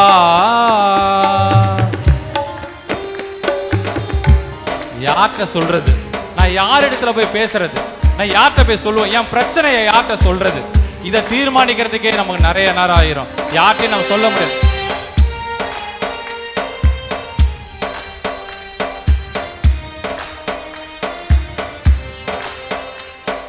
சிறகு ஒடிந்த பறவை வானில் பறக்குமோ, சிறகு ஒடிந்த பறவை அது வானில் பறக்குமோ, வீசும் புயலிலே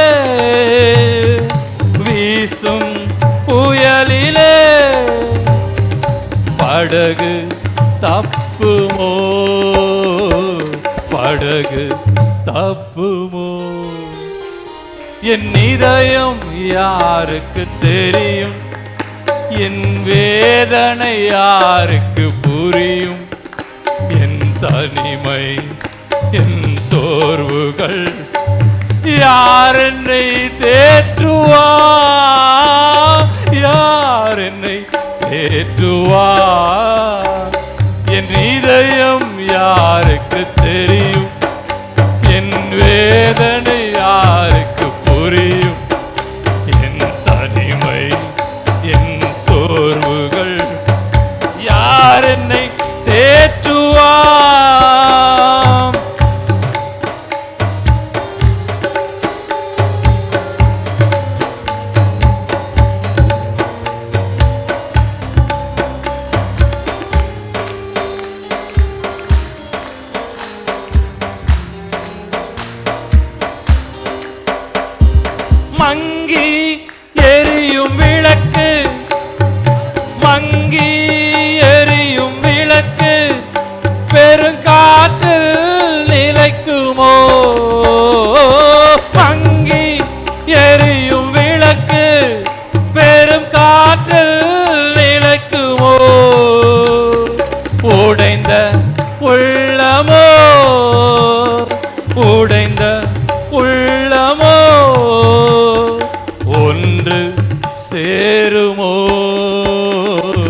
ஒன்று சேருமோ?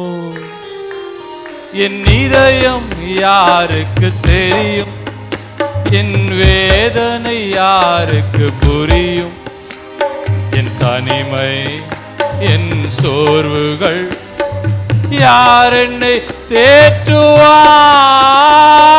யார் என்னை தேற்றுவார்?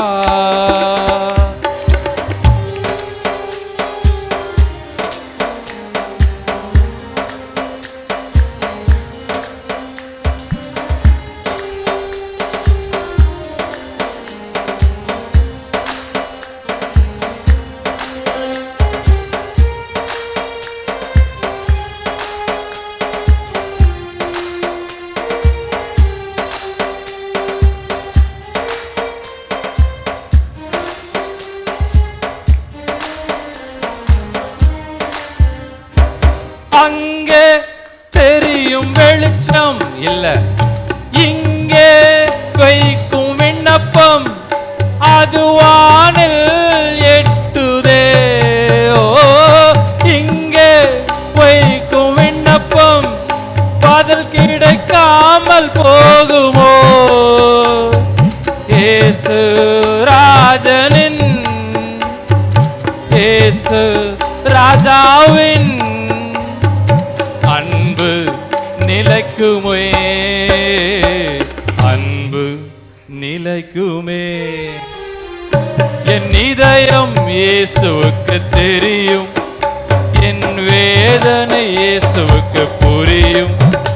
என் தனிமை, என் சோர்வுகள் ஏசன்னை தேற்றுவார், ஏசன்னை தேற்றுவார். என் இதயம் இயேசுவுக்கு தெரியும், என் வேதனை இயேசுவுக்கு புரியும். என் தனிமை, என் சோர்வுகள் ஏசன்னை தேற்றுவார்,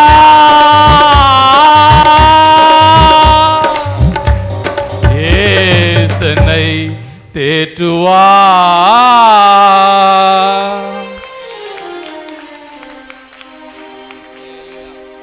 யோபு 3:25 படிங்களேன். யாராவது நான் பயந்த காரியம் எனக்கு நேரிட்டது, நான் பயந்த காரியம் எனக்கு நேரிட்டது, நான் அஞ்சினது எனக்கு வந்தது, அஞ்சினது எனக்கு வந்தது. நான் பயந்த காரியம் எனக்கு வந்தது. யோபு சொல்லுகிற வார்த்தை, நான் பயந்த காரியம் எனக்கு வந்தது என்று வேதம் சொல்லுகிறது. அவருக்கு யோபு எதுக்கு பயந்தாரு? யோபு சகல ஆசீர்வாதத்தோடு வாழ்ந்த ஒரு மனிதன். எல்லா ஆசீர்வாதங்களும் அவருக்கு கிடைத்தது. ஆனால் அவர் சொல்லுகிற வார்த்தை, நான் பயந்த காரியம். ஒருவேளை அவர் என்ன யோசிச்சிருப்பாரு? சகல ஆசீர்வாதத்தோடு நான் வாழ்றேனே, சுத்தி எல்லா ஒரு வியாபாரம், அவருடைய ஒரு தொழில என்ன தொழில், அவர் 500 ஏறு மாடுகள், அது பல ஆயிரம், 4000, 5000, 7000 சொல்லி இவ்வளோ ஆசீர்வாத செல்வ சீமானாய் வாழ்ந்த அவருக்கு அவர் சொல்லுகிற வார்த்தை, நான் பயந்த காரியம். ஒருவேளை அவர் நினைச்சிருக்கலாம் இல்லையா, என் வியாபாரம் போயிருமோ, என்னுடைய இப்படி ஆயிருமோ அப்படி ஆயிருமோ அப்படின்னு அவர் நினைச்சிருக்கலாம். அதனால அவர் வாயிலிருந்து வந்த வார்த்தை, ஒருவேளை எனக்கு ஒரு வேலை ஸ்தலத்தில் எனக்கு ஒரு பிரச்சனை வந்துருமோ, எனக்கு வியாபாரத்தில் ஒரு பிரச்சனை வந்துருமோ அப்படிங்கிற ஒரு நினைப்பு நமக்குள்ள வரக்கூடாது என்பது இந்த வேதம் சொல்லுகிறது. ஆண்டவர் நடத்தி வந்த கர்த்தர், ஆண்டவர் நிச்சயம் நம்மளை கைவிட மாட்டார் என்ற முழு நம்பிக்கையோட நம் பயணம் செய்ய வேண்டியது மிக அவசியமா இருக்கு. நான் பயந்த காரியம் எனக்கு வந்தது. கர்த்தரை ஏற்றுக்கொண்ட பிள்ளைகள் எதற்கும் பயப்பட வேண்டியதில்லை. கர்த்தருக்கென்று ஒரு விண்ணப்பத்தை அவருடைய ஆலயத்தில் வைத்த பிறகு அவள் துக்கமுகமாக இருந்தது இல்லை என்று சொல்வது போல, அவர்கள் இனி துக்கமுகமாக இருக்காமல் பயப்படாமல் அவர் அந்த இடத்துல போக வேண்டும் என்ற அந்த வார்த்தையை பார்க்கிறோம். இன்னொரு வசனம் பாருங்களேன். அந்த நான் பவுல் விஷயத்தை நான் சொல்லியிருந்தேன்ல, அவர்கள் விரியன் பாம்பு அவரை கையை தீண்டின போதும் அவர் எல்லாம் சுத்தி நின்று பார்க்கறாங்க, அவர் செத்துருவாரோ அப்படின்னு அந்த இடத்துல பார்க்கறாங்க. அப்போஸ்தலர் 28:5 படிங்களேன், என்ன ஆச்சுன்னு பாருங்களேன். அந்த பூச்சியை தீயிலே உதறி போட்டு, அவன் அந்த பூச்சியை தீயிலே உதறி போட்டு ஒரு தீங்கும் அடையாதிருந்தார், ஒரு தீங்கும் அடையாதிருந்தாராம். அவர் அந்த என்ன சொல்ல, விரியன் பாம்பை அவர் என்னன்னு சொல்றாரு, ஒரு பூச்சியை உதறி போட்டு என்ன சொல்றாரு, ஒரு தீங்கும் அறியாதிருந்தாராம். அவர் ஒரு தீங்கும் அவருக்கு வரலங்க. அவருக்கு அந்த பூச்சி கடிச்சிச்சு, அவர்கிட்ட அந்த விரியன் பாம்பு அவர் கையை தீண்டிருச்சு, அவர் கடிச்சிருச்சு, அவரை கவ்விற்று அப்படின்னு இருக்குது. அவர் என்ன சொன்னார், என்ன பண்ணாரு, உதறி போட்டாராம். நம்மளும் கவலைகள் எல்லாத்தையும் உதறி தள்ள சொல்றாரு. நம்ம ஃபாதர் ஐயா என்ன சொல்றாரு பாருங்க, உதறி தள்ளு, உதறி தள்ளு, தூக்கி எறிந்திடு அப்படின்னு அவர் சொல்றாரு. உதறி தள்ளு, தூக்கி எறிந்திடு, அழுத்தும் சுமைகளை பற்றும் பாரங்களை, அழுத்தும் சுமைகளை பற்றும் பாரங்களை உதறி தள்ளு, தூக்கி எறிந்திடு, அழுத்தும் சுமைகளை பற்றும் பாரங்களை. அவ்வளோ சீரியஸா பார்க்குற அளவுக்கு நான் ஒன்றும் சொல்லியே, அவ்வளோ சீரியஸா பார்க்குறீங்க. உதறி தள்ளேன்னு சொல்றார் ஆண்டவர். வேற ஒன்றும் இல்லை. உன்னை விரியன் பாம்பு கடிக்க வந்தாலும் கடிச்சாலும் உன்னை ஒன்றும் செய்யாது. பவுல் அவருக்கு ஒன்றும் செய்யலை. சுற்றி பார்க்குறாங்க, அவர் செத்துருவாரோ, அவர் அப்படி ஆயிடுவாரோ, இப்படி ஆயிடுவாரோ, மோசமாயிடுவாரோ, ஒரு சின்ன ஜர்க்கு தானே அப்படி சொன்ன உடனே அவர் வாழ்க்கை இப்படி ஆயிடுச்சுல, அவர் போயிடுவாரோ, ஒன்றும் இல்லாத போயிடுவாரோ. உதறி தள்ளு அப்படின்னு ஆண்டவர் இந்த சொல்கிறத பார்க்குறோம். உதறி தள்ளு அப்படின்னு சொல்லுது. சங்கீதம் 42:11 மட்டும் சொல்லுங்க. என் ஆத்மாவே நீ ஏன் கலங்குகிறாய், ஏன் தியங்குகிறாய் என்ன அந்த இடத்துல சொல்லுகிறத நம்ம பார்க்குறோம். என் ஆத்மாவே ஏன் கலங்குகிறாய், ஏன் தியங்குகிறாய் என்ன அந்த இடத்துல சொல்லுகிறத பார்க்குறோம். நீதிமொழிகள் 4:23 மட்டும் படிங்க, முடிச்சிடலாம். இன்னும் ஒரு சில வசனங்களை மட்டும் படிச்சுட்டு முடிச்சிடலாம். நீதிமொழிகள் 4:23. எல்லா காவலோடும் எல்லா காவலோடும் உன் இருதயத்தை காத்துக்கொள், உன் இருதயத்தை காத்துக்கொள், அதிலிருந்து நின்று ஜீவ ஊற்று புறப்படும், ஜீவ ஊற்று பிறக்குமா. எல்லா காரியத்திலிருந்தும் நம்மளுடைய இருதயத்தை பார்த்துக்கொள். அது நம்மள நிமித்தம் நம்ம இருதயத்தை காத்து வச்சிருந்துக்கிறோம்ல, நம்மிடத்திலிருந்து ஒரு ஜீவ ஊற்று புறப்படும் என்று இன்னைக்கு நமக்கு சொல்லுகிறார். ஹல்லேலூயா, ஹல்லேலூயா. நமக்கு ஜீவ ஊற்று நம்ம இருதயத்திலிருந்து புறப்படும் என்று சொல்லுகிறார். இன்னும் ஒரே ஒரு வசனத்தை மட்டும் படிங்க. சங்கீதம் 147:3. இருதயம் நொறுங்குண்டவர்களை குணமாக்குகிறார், காயங்களை கட்டுகிறார். அவருடைய காயங்களை கட்டுகிறார். இருதயம் நொறுங்குண்டவர்களை கர்த்தர் இன்னைக்கு பார்க்கிறார். இருதயம் நொறுங்குண்டவர்களை கர்த்தரை பார்க்கலாம். யார் வேணா என்ன வேணா சொல்லட்டும், யார் வேணா என்ன வேணா பண்ணட்டும், அப்படியே நம்ம எழும்பலாமா? கொஞ்ச நேரம் கர்த்தரை ஆராதிச்சுட்டு போயிடலாம். கொஞ்ச நேரம் கர்த்தரை ஆராதிக்கலாம். நம்மளுக்கு விரியன் பாம்பே தீண்டினாலும் பரவாயில்ல, என்ன நடந்தாலும் பரவாயில்ல, என்ன நடந்தாலும் பரவாயில்ல. ஒரு சின்ன ஜர்க்கு வந்த உடனே நம்மளுடைய வாழ்க்கை ஆட்ட முடியக்கூடாது. நம்மளுடைய விழத்தள்ளுகிறதுக்கு நிறைய பேர் இருக்கிறாங்க. சில விஷயத்தை யாருக்கிட்ட சொல்றதுன்னு நமக்கு தெரியாம இருக்கும். நிர்கதியா நிக்கிறதையும் நம்ம பார்க்கிறோம். இன்றைக்கு அதுக்கு எல்லாத்துக்கும் ஒரு விட ஆண்டவர் சொல்லுகிறார். எதுக்கும் கவலைப்படாத, உதறி தள்ளு, தூக்கி எறிஞ்சிரு, முன்னாடி போ. உன் முன்னாடி யார் நிக்கிறான்னு பாரு. ஆண்டவராக இயேசு கிறிஸ்து உன் முன்னாடி நிற்கிறாரு. அதை மட்டும் பாரு. உன் கண்ணு ஆண்டவராக இயேசு கிறிஸ்துவ மட்டும் பார்க்கணும். இடையில இருக்கிற ஆழத்தை எதுவும் பார்க்காத. ஆழத்தை பார்த்தா கீழே விழுந்துருவோம். அதை ஒரு மலையில போற ஹில் ஸ்டேஷன்ல மலையில ஏறுறவங்க அந்த பாதையை மட்டும் பார்த்து மேலே ஏறிட்டே போயிட்டாங்கன்னா மேலே ஏறிட்டே போயிட்டு இருப்பாங்க. ஆனா திரும்பி நம்ம எவ்வளவு உயரத்துல வந்திருக்கிறோம்னு சொல்லி நம்ம கழுத்தை திருப்பி கீழே இருக்கிற ஆழத்தை பார்த்தா அவரோட நிலைமை என்ன, இது நம்ம யோசிச்சு பார்க்க வேண்டியது மிக அவசியமா இருக்கிறது. நம்ம ஆண்டவராக இயேசு கிறிஸ்துவை மட்டும் நோக்கி, அவரை மட்டுமே ரட்சகராக ஏற்றுக்கொண்டு அவரை மட்டுமே நோக்கி நம்ம வந்துட்டோம். இன்னைக்கு நம்ம பின்னோக்கி பார்க்க வேண்டாம். எதுவாக இருந்தாலும் பரவாயில்ல. இன்றைக்கு நம்ம கேட்க போகிற, தயவு செய்து யாரும் கண்களை திறக்க வேண்டாம். இப்போ ஒரு 10 நிமிஷம் நம்ம கர்த்தரை ஆராதிக்க போகிறோம். 10 நிமிஷம் நம்ம கர்த்தரை ஆராதிச்சுட்டு தான் போனோம். இன்னைக்கு நேரம் ஆனாலும் பரவாயில்ல. இன்னைக்கு ஏதோ ஒரு ஆண்டவர் ஒரு அற்புதத்தை, ஒரு மன ஆறுதலை, ஒரு மனத குமுறலுக்கு ஒரு விடை இன்றைக்கு கர்த்தர் உங்களுக்கு நிச்சயமாகவே உங்களுக்கு தருவார். இன்னைக்கு 10 நிமிடம் கர்த்தரை நாம் ஆராதிக்க போகிறோம். நேரத்தை பார்க்க வேண்டாம், கர்த்தரை ஆராதிக்க போகிறோம். இன்னைக்கு நம்மளுடைய ஆவிக்குரிய விஷயத்தை நம்மளை விலை தள்ளுகிறவர்கள் நம்மளை கெம்பீரித்து வருகிறார்கள். நம்ம இருதயத்தை பாதுகாத்துக் கொள்கிறது மிக அவசியமா இருக்கிறது. நல்லவர்களுடைய இருதயம் நல்லதையே சிந்திக்கும், ஆனால் பொல்லாதவர்களுடைய இருதயம் பொல்லாதவர்களையே சிந்திக்கும். இது அலங்கரிப்பு என்பதை நம்ம பார்த்திருக்கிறோம். இது வெளி தோற்றம் அலங்கரிப்பு இல்ல, உள் தோற்றம் தான் நமக்கு அலங்கரிப்பு என்பதை நம்ம பார்த்தோம். எப்பக்கத்திலும் நம்ம நெருக்க வந்தாலும் எல்லாவற்றிலும் என் தேவனாகிய கர்த்தர் நம்மோடு இருக்கிறார். இன்னைக்கு ஒரே ஒரு விஷயத்தை மட்டும் ஆண்டவர்கிட்ட கேளுங்க. அப்பா, எனக்கு புது இருதயத்தை எனக்கு தாங்க, எனக்கு இந்த இருதயத்தை சுத்தம் பண்ணுங்க, ஒரு புது இருதயத்தை எனக்கு தாங்கப்பா. ஆண்டவர்கிட்ட கம்பீரித்து கேட்கலாமா? உள்ளுக்குள்ள ஒரு குமுறலோடு, ஆண்டவரே என்னுடைய இருதயத்தை சுத்தம் பண்ணுங்க, திடப்படுத்துங்க, தைரியப்படுத்துங்க. யார் வேணா என்னை விழத்தள்ளலாம், நான் எதுக்காக என்னை பிறப்பித்தீரோ, எதுக்காக நான் பிறந்து வளர்ந்தேனோ, எதற்காக இம்மட்டும் என்னை பாதுகாத்தீரோ, எதுக்காக இம்மட்டும் என்னை ஆண்டவரை நோக்கி நான் பாதையை நோக்கி பார்த்து இன்னைக்கு ஆண்டவருடைய சமூகத்துல இன்னைக்கு எங்களை நிற்க வைத்தீரோ, அந்த நோக்கத்தை நிறைவேற்றுங்கப்பா, அந்த நோக்கத்தை நிறைவேற்றுங்கப்பா. எல்லாம் மனசுல இருந்து கேளுங்களேன், இருதயத்தின் ஆழத்துல இருந்து கேட்கிறேன், இருதயத்தின் ஆழத்துல இருந்து கேளுங்க. கர்த்தர் நிச்சயமாக ஒரு விடை உங்களுக்கு தருவார். உங்க இருதயத்தை ஆண்டவர் பார்க்கிறார். மனுஷன் முகத்தை பார்க்கிறான், கர்த்தர் உங்கள் இருதயத்தை பார்க்கிறார். உங்க மனசுல உள்ள குமுறலை அவர் பார்க்கிறார். யாரிடம் நான் சொல்லுவது, யாரிடம் நான் பேசுவது அது தெரியலையே, மற்றவர்களுக்கு சொன்னா என் விஷயம் அவருக்கு நகைப்பாய் தெரியும், இல்லைன்னா அவங்களுக்கு ஒரு செய்தியாய் மட்டும்தான் இருக்கும். ஆனா எனக்காக பாரப்படுகிறவர்கள், எனக்காக பதில் அளிக்க தயாரா இருக்கிறவர்கள் யார் இந்த உலகத்துல? யார்? நம்ம நிந்திக்கிறவர்கள் தான் அதிகமாக இருக்கிறாங்க இந்த உலகத்தில். நம்ம யார் இடத்துல போவோம், யார் இடத்துல போவோம்? ஒரு புது இருதயத்தை எனக்கு தாங்க, ஒரு புது இருதயத்தை எனக்கு தாங்க, ஒரு புது இருதயத்தை, ஒரு புது இருதயத்தை எனக்கு தாங்கன்னு கேட்கலாமா? புது இருதயத்தை தாரும் ஐயா, புது பலத்தால் என்னை நிரப்புமையா, புது இருதயத்தை தாருமையா, புது பலத்தால் என்னை நிரப்புமையா.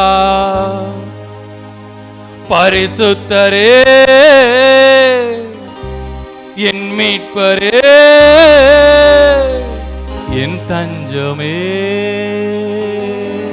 நீர்தானையா. பரிசுத்தரே பரிசுத்தரே பரிசுத்தரே நீர்தானையா. உம்மாலே பிறந்தேன், உம்மாலே வாழ்கிறேன், உம்மாலே பிறந்தேன், உம்மாலே வாழ்கிறேன். திருசித்தம் என்னில் உணர்ந்தேனையா, உம் சித்தம் போல் என்னை நடத்துமையா. திருசித்தம் என்னில் நான் உணர்ந்தேனையா, உம் சித்தம் என்னில் உணர்ந்தேனையா. பரிசுத்தரே பரிசுத்தரே பரிசுத்தரே நீர்தானையா. புது இருதயத்தை தாருமையா, புது பலத்தால் என்னை நிரப்புமையா.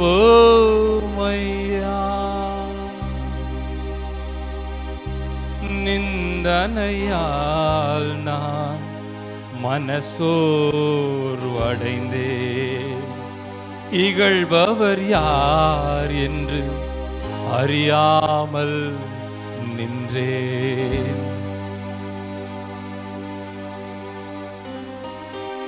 என்னை இகழ்கிறவர்கள் யார் என்று தெரியாமையே நான் நிக்கிறேன்ப்பா. என்னை நிந்திக்கிறவர்கள் யார் என்று எனக்கு தெரியலப்பா. என்னை நிந்திக்கிறவர்கள் அநேகம் பேர் இருக்கிறாங்க, ஆனா என்னை பின்னாடி இருந்து குத்துறவங்க யாருன்னு தெரியல. என்னை திட்டுறவங்க யாருன்னு எனக்கு தெரியல. என்னை பரியாசம் பண்றவங்க யாருன்னு எனக்கு தெரியல. இவெல்லாம் ஒரு ஆளா? இவெல்லாம் முன்னேறானா? இவெல்லாம் காரு பைக்கு வாங்குறானா? இவெல்லாம் இப்படி இருக்கிறானா என்று என்னை நிந்திக்கிறவர்கள் யாருன்னு கூட எனக்கு தெரியலப்பா. நான் யார் இடத்துல இதை சொல்லுவேன்? நிந்தனையால் நான் மனசோர்வடைந்தேன், இகழ்பவர் யார் என்று தெரியாமல் நின்றேன். ஆனால் கண்களை மூடினார், உமை நோக்கி நின்றேன். கண்களை மூடினார், உமை நோக்கி நின்றேன். தொடர்ந்து உம் பாதம் தேட தொடர துணிந்தே. என்னை யார் நிறுத்த முடியும்? என் ஆண்டவரை தவிர என்னை யார் நிறுத்த முடியும்? என் ஆண்டவராக இயேசு கிறிஸ்துவை தவிர என்னை யார் நிறுத்த முடியும்? என்னை யார் சோர்வு அடைய வைக்க முடியும்? கொஞ்ச நேரம் நான் ஒரு சின்ன ஜர்க்கில் இருந்த உடனே என்னை பார்த்து சந்தோஷப்படுறியா? என்னை பார்த்து சந்தோஷப்படுறியா சாத்தானே? என்னை பார்த்து சந்தோஷப்படுறியா? என்னை யார் நிறுத்த முடியும்? என் ஆண்டவராகிய பாதத்தை தேடி நான் துணிஞ்சிட்டேன். நான் நடக்க துணிஞ்சிட்டேன். நான் நடக்க துணிஞ்சிட்டேன். என்னை யார் நிறுத்த முடியும்? என்னை யார் நிறுத்த முடியும்? என்னை யார் நிறுத்த முடியும்? ஆண்டவராக இயேசு கிறிஸ்துவை நான் ஏற்றுக்கிட்டேன். எனக்குள் வாழ்பவர் என் இயேசு. நிந்தனைனாலும், நீ என்னை நிந்திக்கிறதுனால, என்னை இகழ்றதுனால என்னை டவுன் பண்ணலாம் நினைக்கிறியா? என்னை இறக்கிடலாம் நினைக்கிறியா? நிந்தனையால் நான் மனசோர்வடைந்தேன்.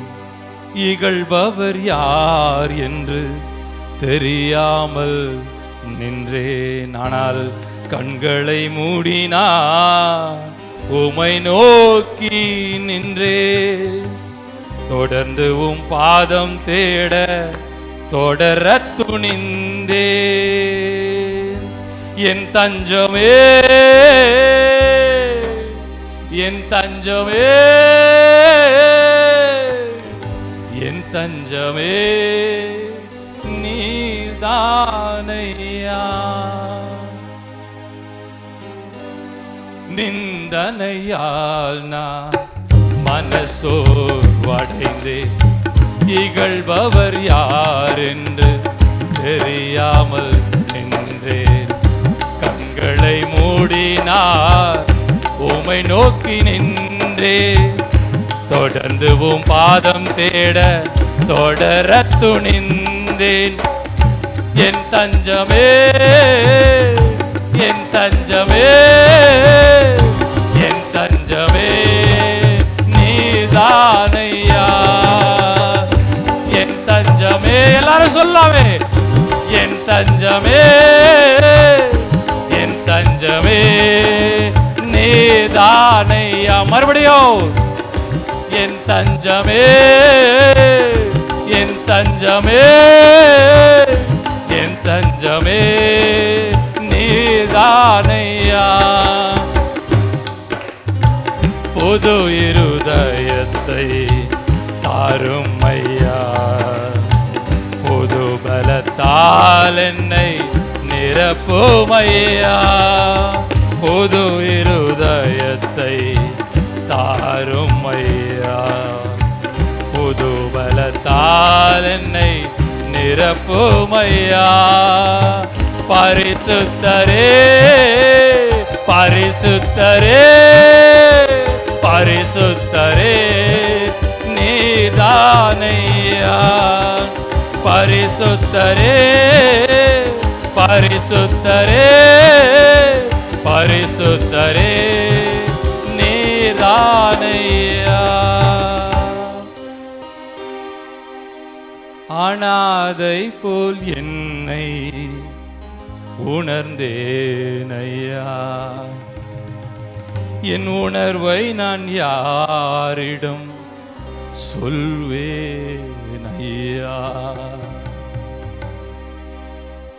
என் பாரத்தை யார்கிட்ட சொல்றதுக்கு ஆள் இல்லை. என் கஷ்டத்தை சொல்றதுக்கு ஆள் இல்லை. என் மன குமுறலை சொல்றதுக்கு ஆள் இல்லை. அப்ப நான் யாரா நான் உணர்றேன்? நான் யாரா நான் உணர்றேன்? நான் ஒரு அனாதை போல நான் உணர்றேன்ப்பா. நான் ஒரு அனாதை போல நான் உணர்றேன். எனக்கு எல்லா சொந்த பந்தங்கள் சுத்தி இருக்கும் போதும், ஆனா என் மன குமுறலை நான் யார்கிட்ட சொல்றது? எனக்குள்ள இருக்கிற கஷ்டத்தை யார்கிட்ட நான் சொல்றது? நான் அனாதை போல நான் உணர்றேன்ப்பா. நான் அனாதை போல நான் உணர்றேன். என் கஷ்டத்தை நான் யார்கிட்ட தான் சொல்லுவேன்? என் கஷ்டத்தை நான் யார்கிட்ட சொல்லுவேன்? என் மன குமுறலை நான் யார்கிட்ட இறக்கி வைப்பேன்?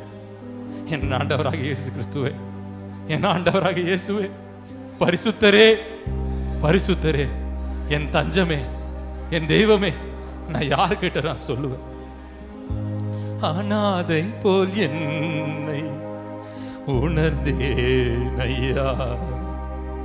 என் உணர்வை நான் யாரிடம் சொல்வேன் ஐயா.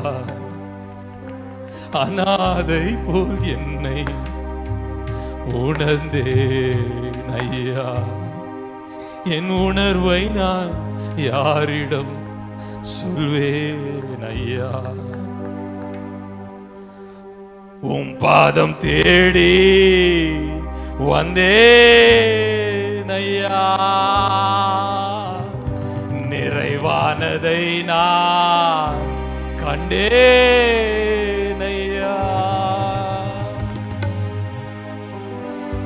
அநாதை போல் என்னை உணர்ந்தேன் ஐயா. உணர்வை நான் யாரிடம் சொல்வேன் ஐயா. உம் பாதம் தேடி வந்தேன் ஐயா. உம் பாதம் தேடி வந்தேன் ஐயா. நிறைவானதை நான் கண்டேன் ஐயா. என் மீட்பரே, என் மீட்பரே, என் மீட்பரே நீர்தானையா. என் மீட்பரே, என் மீட்பரே, என் மீட்பரே நீர்தானையா. இனி நான் வாழ்வது, இனி நான் வாழ்வது, இனி நான் வாழ்வது உமக்காக. இனி நான் வாழ்வது இயேசுவுக்காக. இனி நான் வாழ்நாள் எல்லாம் இயேசுவுக்காக நான் வாழ்வேன். பரலோக பாதை அடைவதற்காக இனி நான் வாழ்வது இயேசுவுக்காக. எதற்காக? பரலோக பாதை அடைவதற்காக.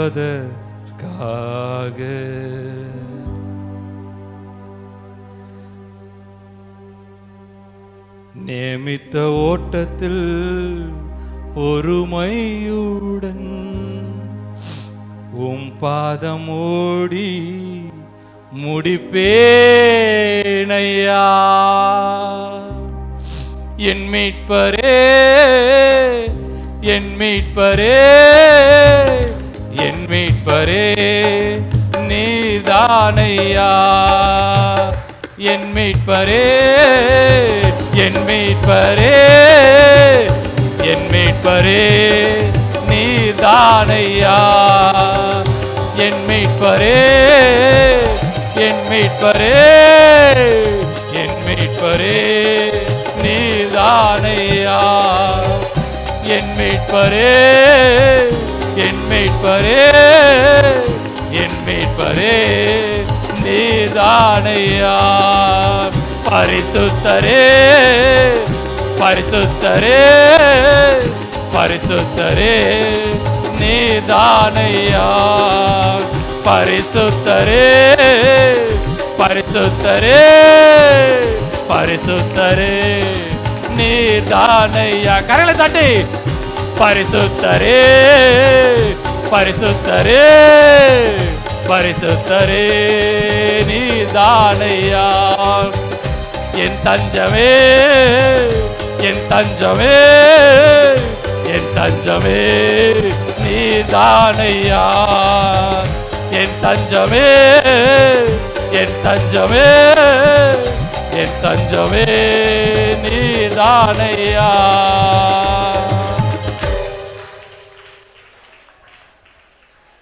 என் பரிசுத்தரே, என் தஞ்சமே, என் இதயமே, என் அன்பானவரே, அப்பா என் வாழ்நாளை ஃபுல்லாக உம்மட்டில் ஒப்படைச்சிட்டேன்ப்பா. என் இருதயத்தை ஃபுல்லாக உம்மட்டில் ஒப்படைச்சிட்டேன்ப்பா. இனி நீங்கள் பார்த்துக்கோங்கப்பா. என் வாழ்க்கை நீங்கள் பார்த்துக்கோங்கப்பா. என் வாழ்க்கை ஃபுல்லாக நீங்கள் தான்ப்பா. இனிமே என் இருதயத்தை உம்மட்டில் ஒப்படைக்கிறேன்ப்பா. நல்ல வார்த்தைகளே நான் கேட்கணும்ப்பா. நல்ல வார்த்தைகளே நான் கேட்கணும். என் பாரத்தை, என் கஷ்டத்தை, என் துன்பத்தை எல்லாத்தையும் என் ஆண்டவராகிய இயேசு கிறிஸ்து நான் ஒப்படைச்சிட்டேன்ப்பா. இனி நான் துக்கமுகமாக இருக்க மாட்டேன். இனி நான் துக்கமுகமாக இருக்க மாட்டேன். ஹல்லேலூயா, ஹல்லேலூயா, ஹல்லேலூயா. எங்களை அதிகமாய் நேசித்து வழி நடத்துகிறதான எங்கள் அன்பின் பரலோக பிதாவே, நாங்களுமே நன்றியோடு துதிக்கிறோம் கர்த்தாவே. மெய் ஸ்தோத்திரிக்கிறோம் அப்பா. ஸ்தோத்திரம் ஸ்தோத்திரம் ஸ்தோத்திரம் ஆண்டவரே. இந்த வேளையிலையும் கூட கர்த்தாவே, நாங்கள் கேட்டதான உம்முடைய ஆண்டவரே ஒவ்வொரு வார்த்தைகளுக்காக உமக்கு நன்றி செலுத்துகிறோம் அப்பா. உமக்கு ஸ்தோத்திரம் ஸ்தோத்திரம் ஸ்தோத்திரம் ஆண்டவரே. இருதயத்தின் நிறைவு வாய் பேசும் என்று நாங்கள் பார்க்கிறோம் கர்த்தாவே. நல்ல மனுஷனுடைய இருதயத்தில் இருந்து பொக்கிஷமாகிய நல்ல சிந்தனைகளை கர்த்தர் கொடுக்கிறவராய் இருக்கிறபடியினால எப்பொழுதும் ஆண்டவரே அப்பா நல்ல சிந்தனைகளோடு நல்ல சுத்த இருதயத்தோடு காணப்படும்படியாக எங்கள் ஒவ்வொருவருக்கும் கர்த்தர் உதவி செய்யும்படியாய் ஜெபிக்கிறோம் அப்பா. நமக்கு ஸ்தோத்திரம் ஸ்தோத்திரம் ஐயா. இருதயத்தில் சுத்தமுள்ளவர்கள் பாக்கியவான்கள், அவர்கள் தேவனை தரிசிப்பார்கள் என்ற வார்த்தையின்படி ஆண்டவரே நாங்கள் எப்பொழுதும் ஆண்டவரே உம்மை தரிசிக்கிறதான ஒரு நிலைமையை கர்த்தர் கட்டளையிடும்படியாய் ஜெபிக்கிறோம் ஐயா. இந்த உலகத்துக்குரியவைகளை அல்ல ஆண்டவரே, பரலோகத்துக்குரியவைகளையே நாங்கள் சிந்தித்து ஆண்டவரே இயேசுவையே நாங்கள் பார்த்து நடக்கும்படியாக கர்த்தர் உதவி செய்யும்படியாய் ஜெபிக்கிறோம் ஆண்டவரே. உம்மையே பார்த்து நடந்தால் ஆண்டவரே நாங்கள் கர்த்தாவே விழுந்து விட மாட்டோம் ஆண்டவரே, நாங்கள் பின்வாங்க மாட்டோம் கர்த்தாவே. மை ஸ்தோத்திரிக்கிறோம் ஐயா. உம்மையே பார்த்து ஆண்டவரே நேரே நடந்து கர்த்தருடைய கிருபைகளை பெற்றுக்கொண்டு உமக்கென்று உத்தம சாட்சிகளாக ஜீவிக்க எங்கள் பரலோகத்தின் தேவனாகிய கர்த்தர் எங்கள் ஒவ்வொருவருக்கும் உதவி செய்யும்படியாய் ஜெபிக்கிறோம் ஆண்டவரே. இந்த வேளையிலும் கூட ஆண்டவரே உம்முடைய சமூகத்தில் வந்திருக்கிறதான உம்முடைய பிள்ளைகள் ஒவ்வொருவரையும் உம்முடைய கரத்தில் கொடுக்கிறோம் ஆண்டவரே. ஒவ்வொரு இருதயத்திலும் ஆண்டவரே எத்தனையோ வேதனைகளோடு வந்திருக்கிறார்கள் அப்பா. எத்தனையோ ஆண்டவரே மன குழப்பங்களோடு கர்த்தருடைய சமூகத்தில் வந்திருக்கிறவர்கள் உண்டு ஆண்டவரே அப்பா. பலவீனங்களோடு வந்தவர்கள் உண்டு கர்த்தாவே. ஆனாலும் ஆண்டவரே உம்மை முன் நிறுத்தும் போது கர்த்தாவே எல்லாவற்றாலும் நிரப்புகிற தேவன் ஆண்டவரே ஒரு விடுதலையோ ஆரோக்கியத்தையோ சமாதானத்தையோ எங்கள் தேவனாகிய கர்த்தர் தருகிறவராய் இருக்கிறபடியினாலும் ஸ்தோத்திரிக்கிறோம் ஆண்டவரே. அப்பா மை துதிக்கிறோம் அப்பா. நமக்கு ஸ்தோத்திரம் ஐயா. வந்த உம்முடைய பிள்ளைகளை கர்த்தாவே சமாதானத்தோடு அனுப்பும்படியாய் ஜெபிக்கிறோம் ஐயா. உம்முடைய பிள்ளைகளுடைய பாரங்கள் எல்லாவற்றையும் இறக்கி வைத்து விட்டார்கள் ஆண்டவரே அப்பா. திரும்பி போகும்போது மனமகிழ்ச்சியோடு திரும்பி போகட்டும் ஆண்டவரே. உம்முடைய பிள்ளைகளுடைய வாழ்க்கையில இனி வருகிற நாட்கள் ஆசீர்வாதமான நாட்களாக சமாதானத்தின் நாட்களாக கர்த்தர் ஏற்படுத்தி தரும்படியாய் ஜெபிக்கிறோம் ஐயா. உம்மையே நம்பி இருக்கிறார்கள் அப்பா. உம்மை நம்பினவர்களை கர்த்தர் ஒருபோதும் கைவிட மாட்டீர் ஆண்டவரே. அந்த நம்பிக்கையிலே நாங்கள் இருக்கிறோம் அப்பா. கர்த்தர் பொறுப்படுத்திக் கொள்ளுங்க. எங்கள் தேவனாகிய கர்த்தருடைய திரு கரத்தில் ஒவ்வொருவரையும் ஒப்புவிக்கிறோம் ஆண்டவரே. நீங்க பொறுப்படுத்தி ஆசீர்வாதத்தின் தேவன் ஒவ்வொருவரோடும் கூட போய் கோணலானவைகளை செவ்வைப்படுத்தி ஆசீர்வாதத்தை கர்த்தர் கட்டளையிட கர்த்தருடைய கரத்தில் கொடுக்கிறோம். பொறுப்படுத்திக் கொள்ளுங்க. இயேசுவின் மூலம் ஜெபங்களும் ஜீவனுள்ள நல்ல பிதாவே, ஆமென். என் ஆத்துமாவே கர்த்தரை ஸ்தோத்திரி, என் முழு உள்ளமே அவர் பரிசுத்த நாமத்தை ஸ்தோத்திரி. என் ஆத்துமாவே கர்த்தரை ஸ்தோத்திரி, கர்த்தர் செய்த சகல உபகாரங்களையும் மறவாதே. ஆமென். சமாதானத்தோடே போய் வாருங்கள். பிரியாத நேசர் எப்பொழுதும் உங்களை யாவரையும் காத்து வழிநடத்துவாராக. ஆமென்.